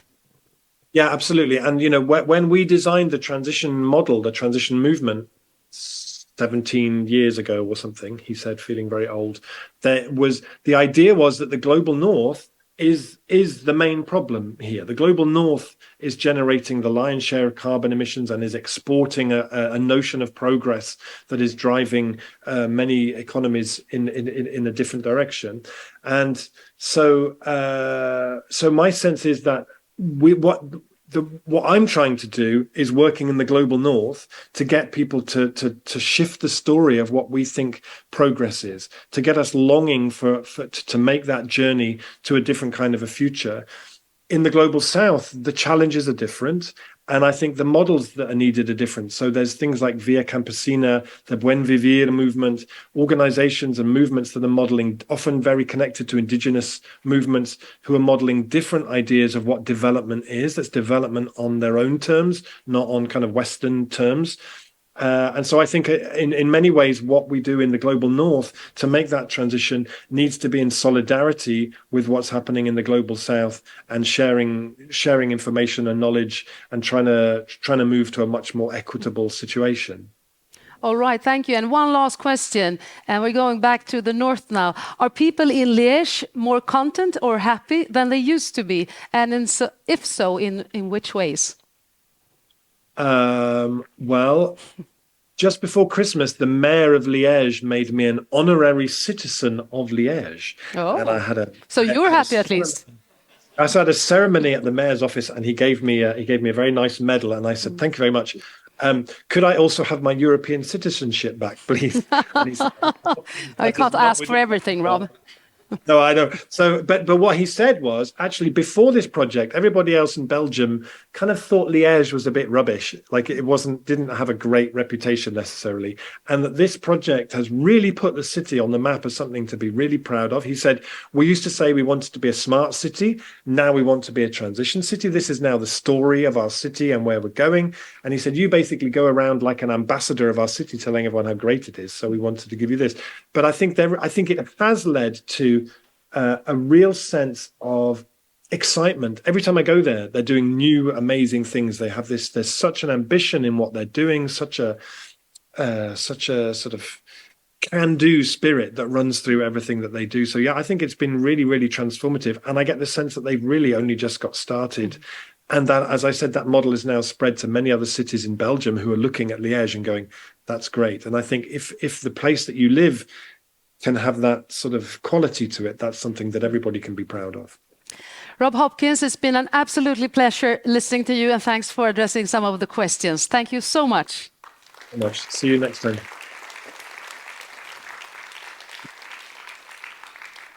So be brave, be bold, and organize places where you can discuss and have them professionally moderated. So by coincidence, that's just what's about to happen in the World Café sessions. And I'll tell you a little bit how it's going to work. We have 5 different themes, all on regional perspectives on the green industrialization. On your badge, you have a letter. It's either A or B, and it's also a number. So you will exit this room, and just outside, you'll find the zone B. And the number represents a number on the table. That's where you're going to start your conversation. And afterwards, you're going to move to another table. But just focus on the number. And A is also on this same floor, to just go out of the door and turn right behind the corner. So that's crystal clear, isn't it? So I wish you all fantastic discussions. And we'll meet back here at, 4:30 for a so-called fishbowl session. But for now, you're all going to take part in, I hope, very inspiring discussions. So A for the zone and the numbers for the table. Enjoy.